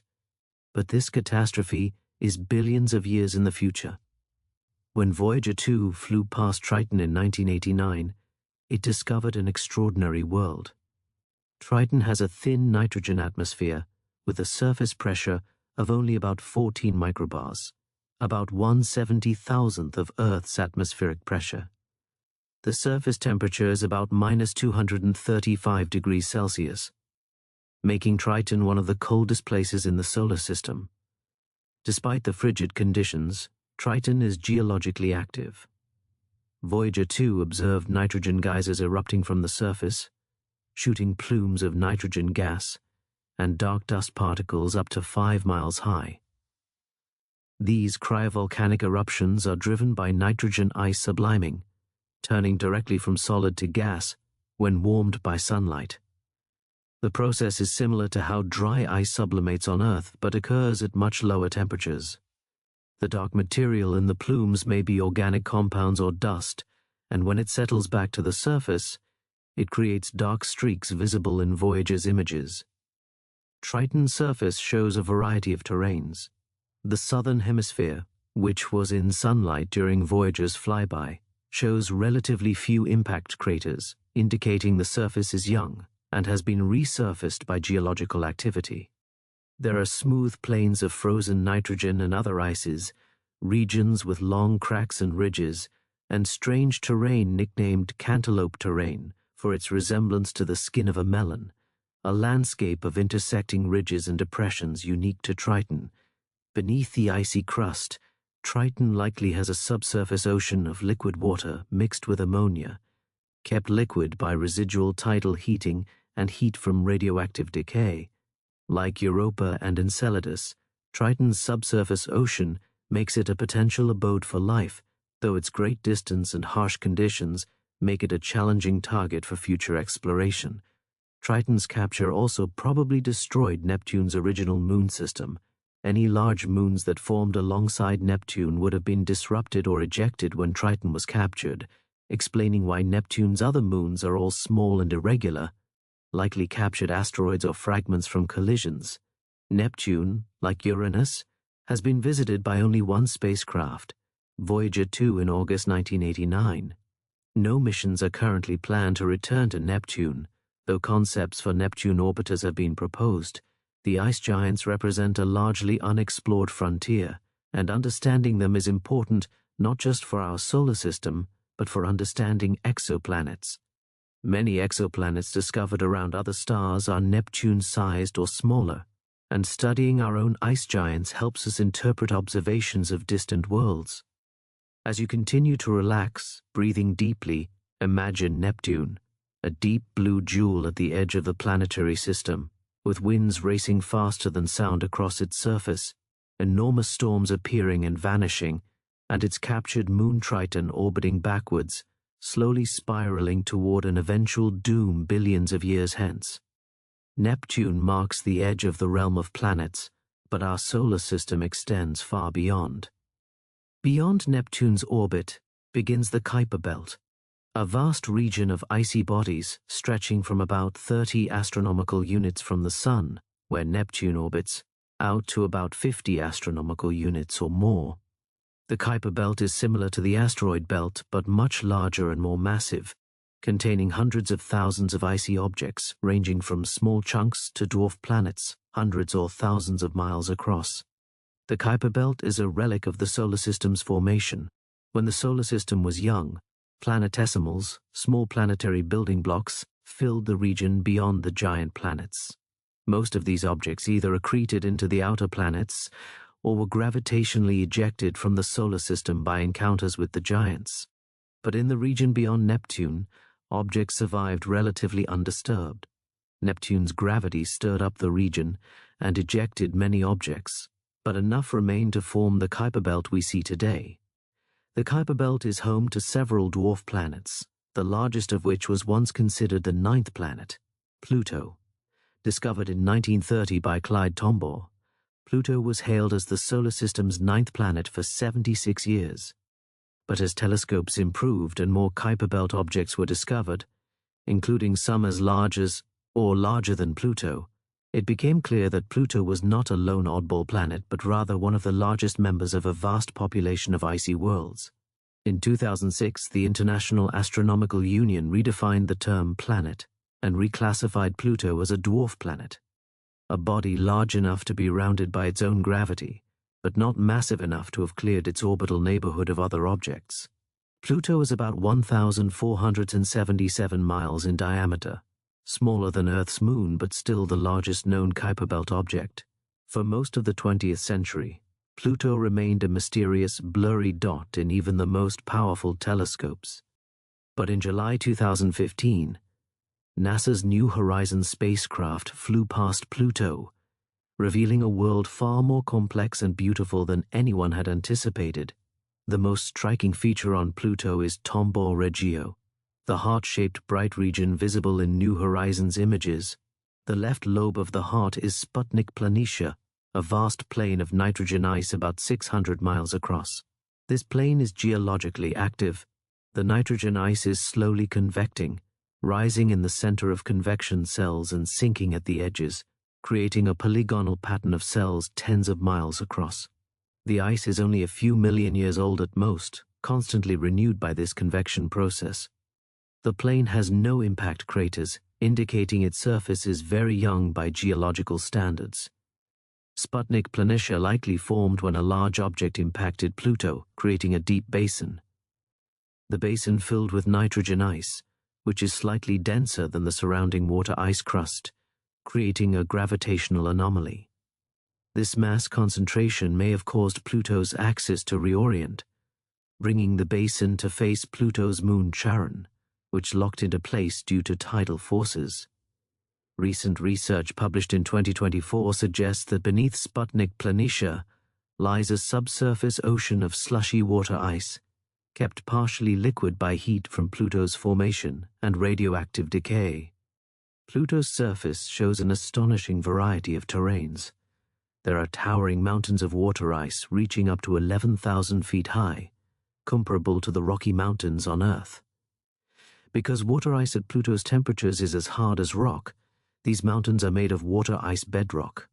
There are vast plains of frozen nitrogen, methane, and carbon monoxide ices. There are regions nicknamed bladed terrain where tall ridges of methane ice stand hundreds of feet high, sculpted by sublimation and erosion processes.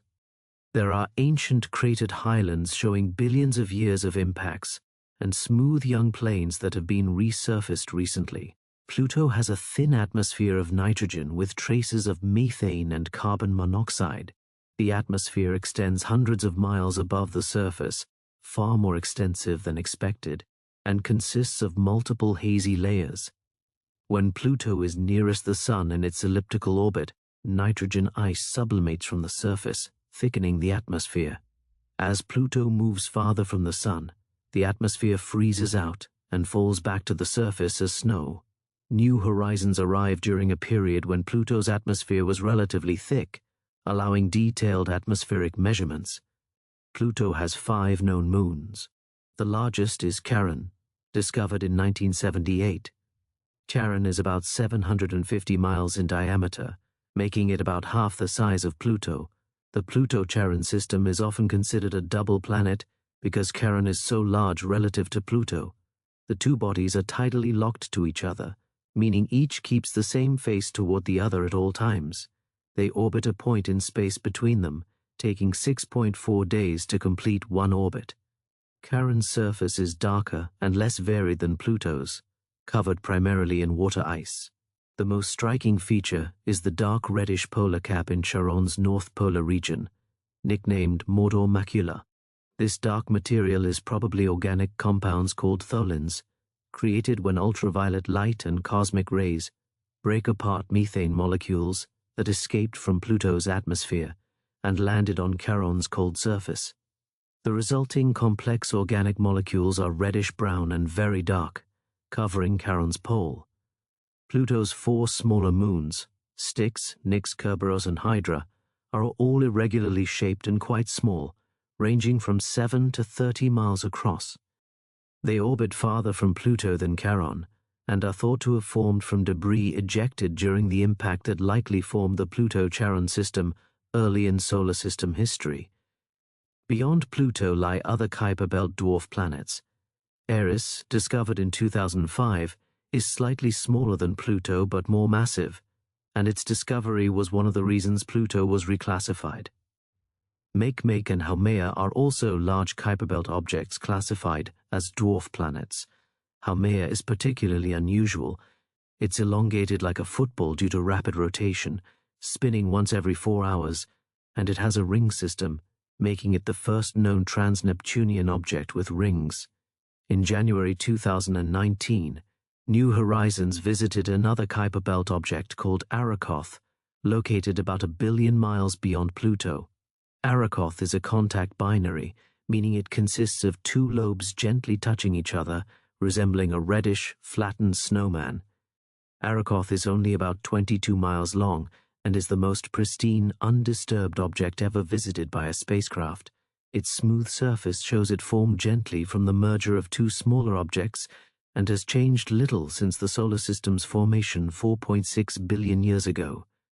The Kuiper Belt contains hundreds of thousands of objects larger than 60 miles across, and millions of smaller bodies.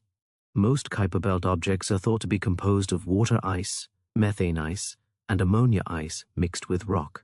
Their surfaces are often reddish due to organic compounds created by radiation processing over billions of years. The Kuiper Belt is also the source of short-period comets, comets that orbit the Sun in less than 200 years. Occasionally, gravitational interactions cause a Kuiper Belt object to fall into the inner solar system, where the Sun's heat causes its ices to sublimate, creating the glowing coma and tail that define a comet. Famous short-period comets like Halley's Comet likely originated in the Kuiper Belt or the nearby scattered disk. Beyond the Kuiper Belt lies the scattered disk, a region of objects on highly elliptical and tilted orbits. These objects were scattered outward by gravitational interactions with Neptune early in the solar system's history. The most distant known object in the solar system, far out, discovered in 2024, orbits as far as 175 astronomical units from the Sun, more than 5 times Neptune's distance. These extremely distant objects take hundreds or even thousands of years to orbit the Sun. But even the scattered disk is not the edge of the solar system. Far beyond, in the cold darkness between the stars, lies the Oort cloud, a vast spherical shell of icy objects surrounding our entire solar system. The Oort cloud has never been directly observed. Its objects are too far away and too small to see with current telescopes. But its existence is inferred from the orbits of long-period comets, comets that take thousands or even millions of years to orbit the Sun. These comets enter the inner solar system from all directions, suggesting they come from a spherical cloud rather than from the flat disk of the Kuiper belt.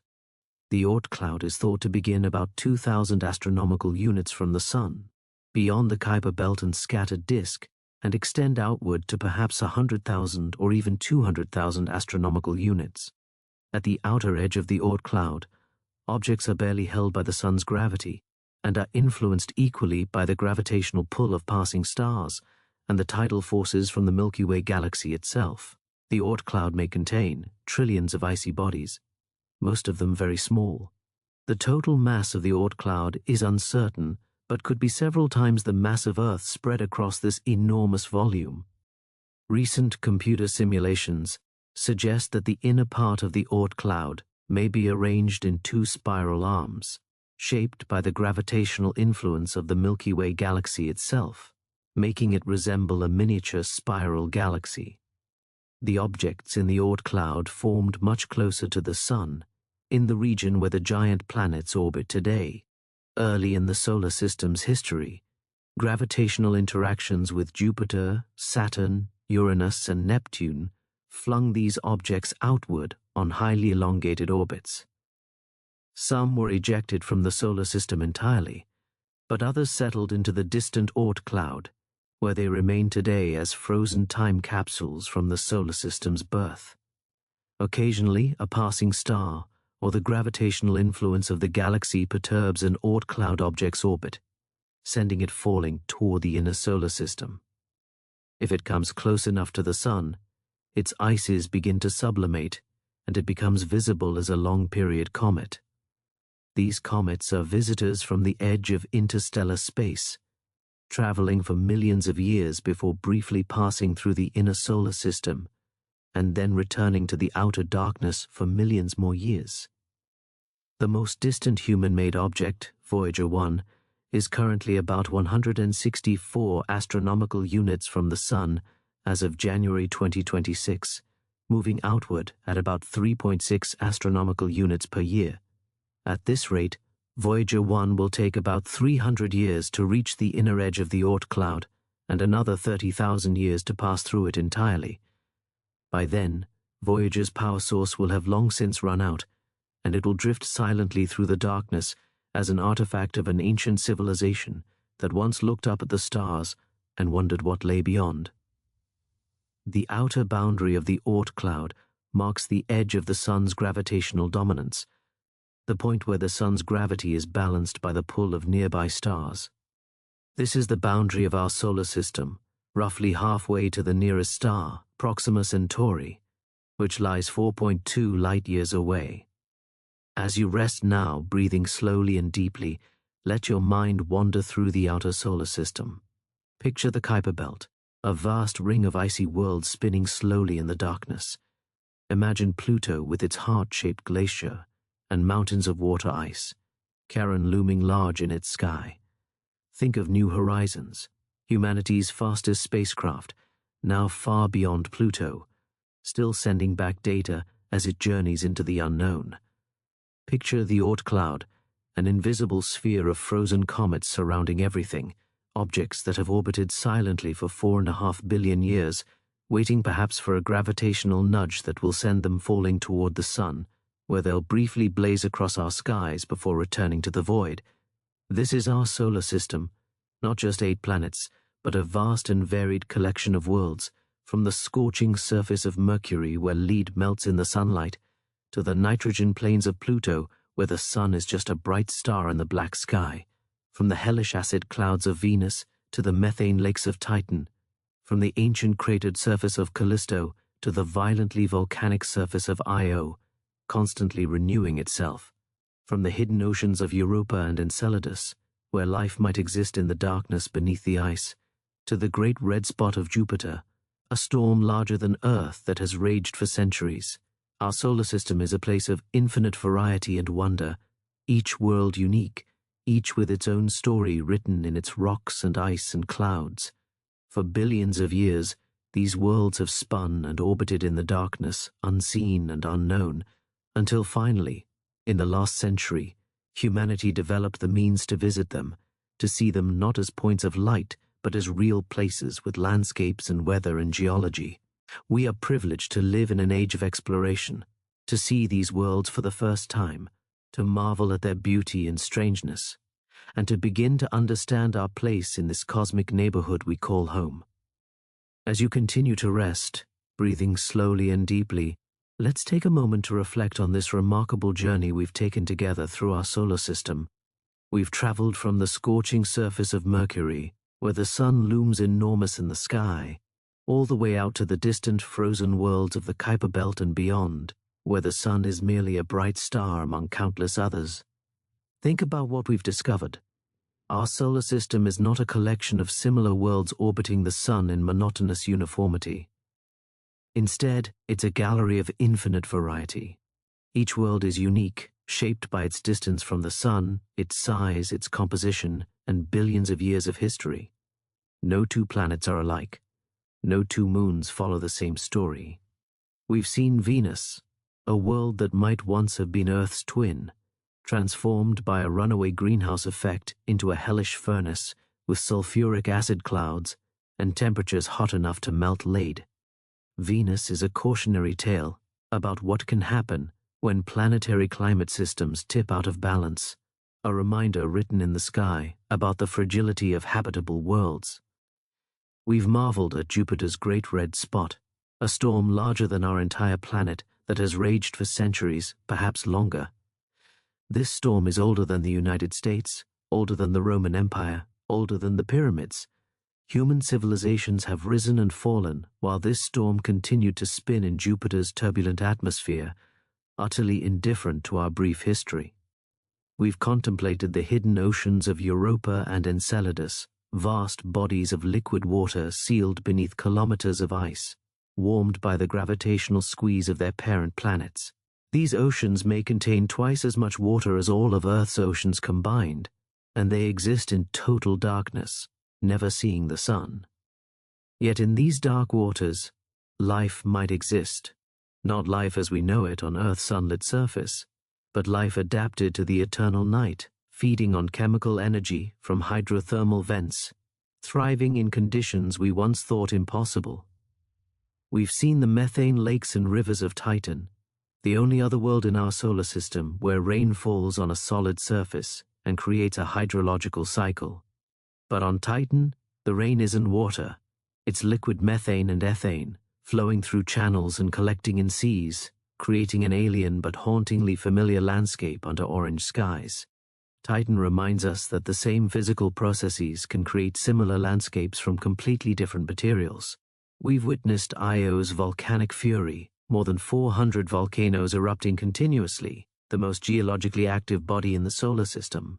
Io is being torn apart by tidal forces, squeezed and kneaded by Jupiter's gravity until its interior melts and erupts. The moon is literally destroying itself, resurfacing constantly, erasing its history as fast as it's written. We've discovered worlds that challenge our understanding. Uranus rolling on its side with its poles experiencing 4 decades of daylight followed by 4 decades of darkness. Neptune with its supersonic winds and mysterious dark spots that appear and vanish within years.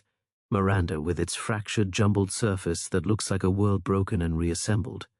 Triton orbiting backwards, a captured dwarf planet slowly spiraling toward its doom billions of years from now. And we've found Pluto, demoted from planet to dwarf planet, but no less fascinating for the change in designation. Pluto's heart-shaped glacier, its mountains of water ice, its hazy nitrogen atmosphere, and its intimate dance with Charon, all remind us that even the smallest, most distant worlds can surprise us with their complexity and beauty. Throughout this journey, a recurring theme emerges: the search for life beyond Earth. We now know that several worlds in our solar system have the basic ingredients for life. Europa, Enceladus, and Titan all have liquid water or organic chemistry. Mars once had rivers, lakes, and perhaps even oceans. Venus might have been habitable for billions of years before its climate catastrophically changed. The question is no longer whether the conditions for life exist elsewhere in our solar system. We know they do. The question is whether life actually arose in these places, and whether it persists there today. This is one of the most profound questions humanity has ever asked. Are we alone, or do we share our cosmic neighborhood with other living beings, however simple they might be? The coming decades will bring us closer to answers. NASA's Europa Clipper spacecraft, launched in October 2024, is now on its journey to Jupiter. It will arrive in 2030 and spend years studying Europa, flying past the moon dozens of times, analyzing its ice shell, mapping its surface, and searching for the best places where future missions might land and drill through the ice to reach the ocean below. The Dragonfly mission, scheduled to launch in 2028, will send a nuclear-powered rotorcraft to Titan.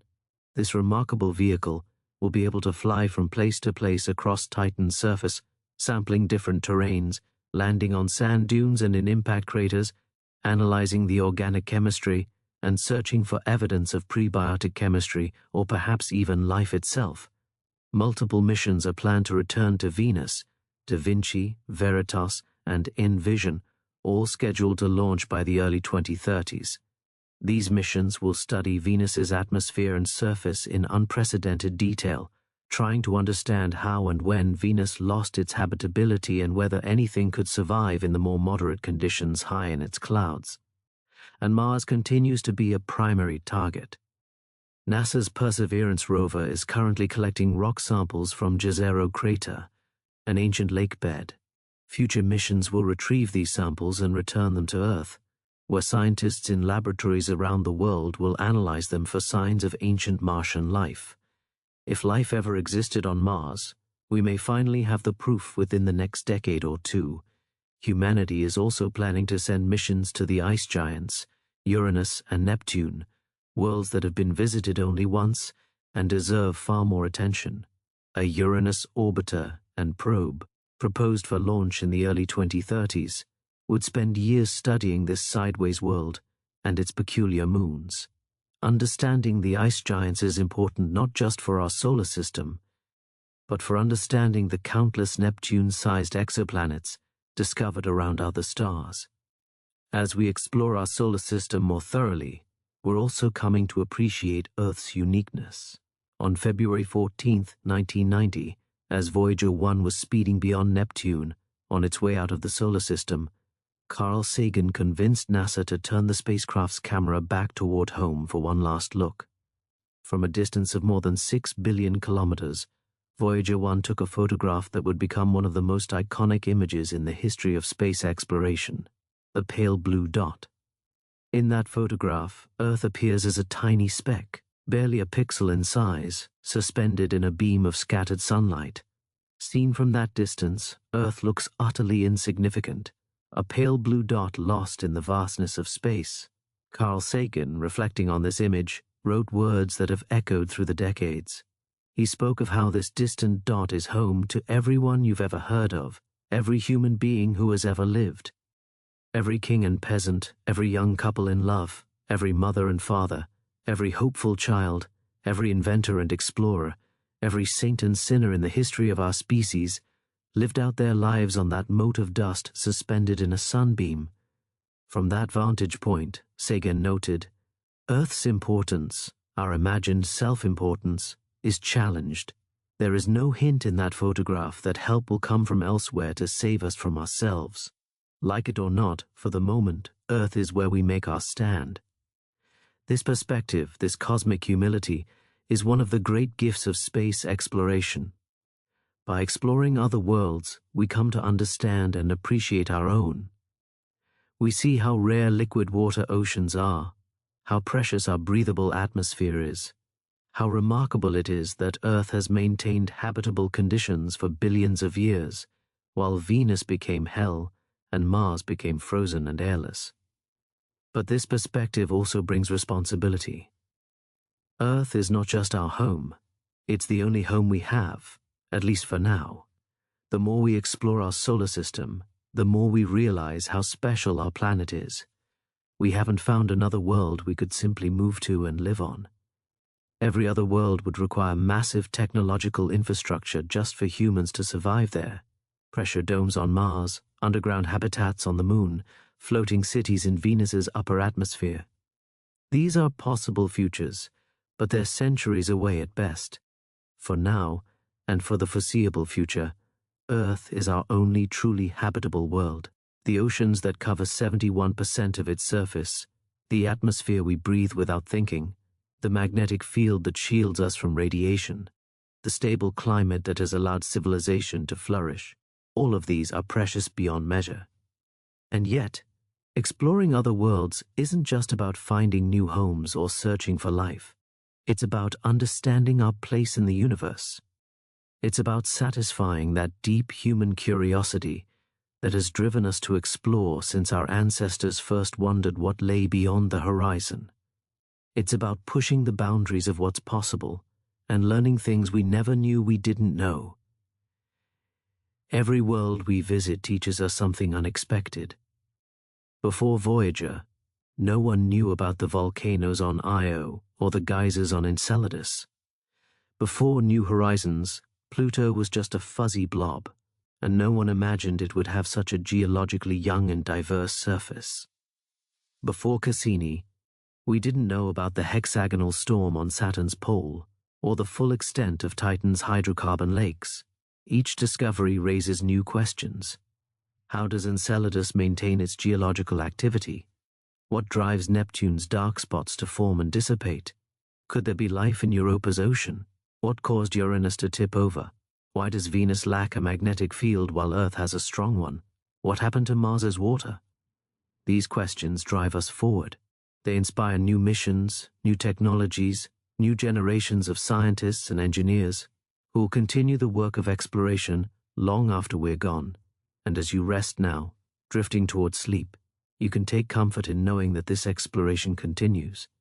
Right now, this very moment, dozens of spacecraft are scattered throughout the solar system, carrying out their missions in the silence of space.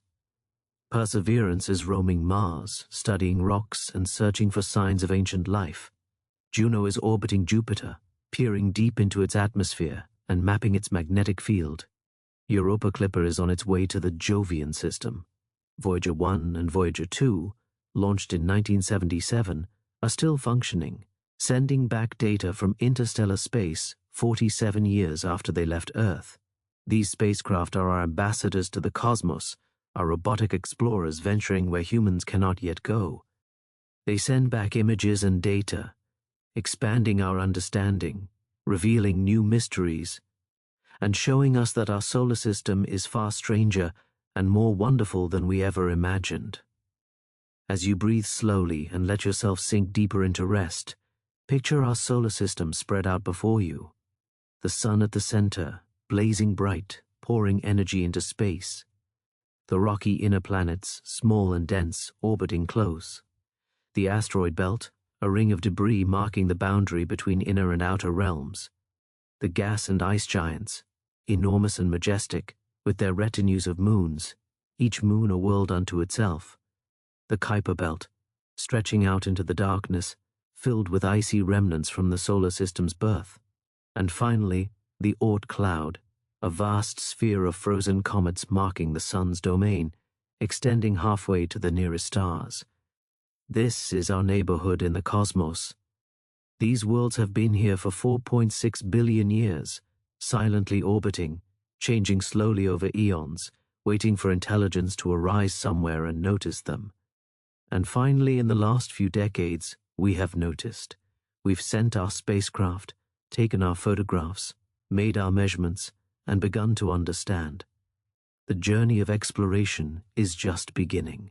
The discoveries that await us in the coming decades and centuries will transform our understanding of our place in the universe. Perhaps we'll find life elsewhere in our solar system.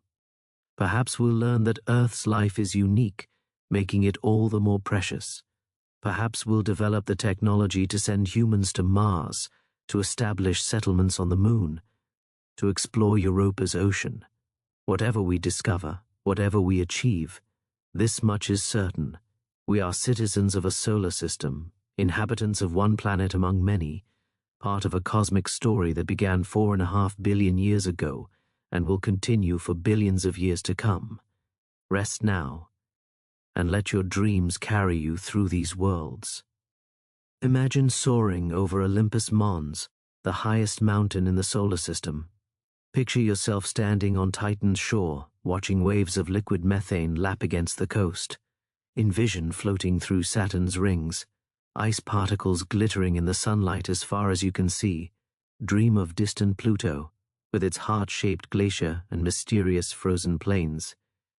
You are part of this cosmic dance, a child of the solar system, made of atoms forged in stars that died before the sun was born. The iron in your blood, the calcium in your bones, the oxygen you breathe, all of it was created in the hearts of stars and scattered into space when those stars exploded, seeding the cosmos with the building blocks of planets and life.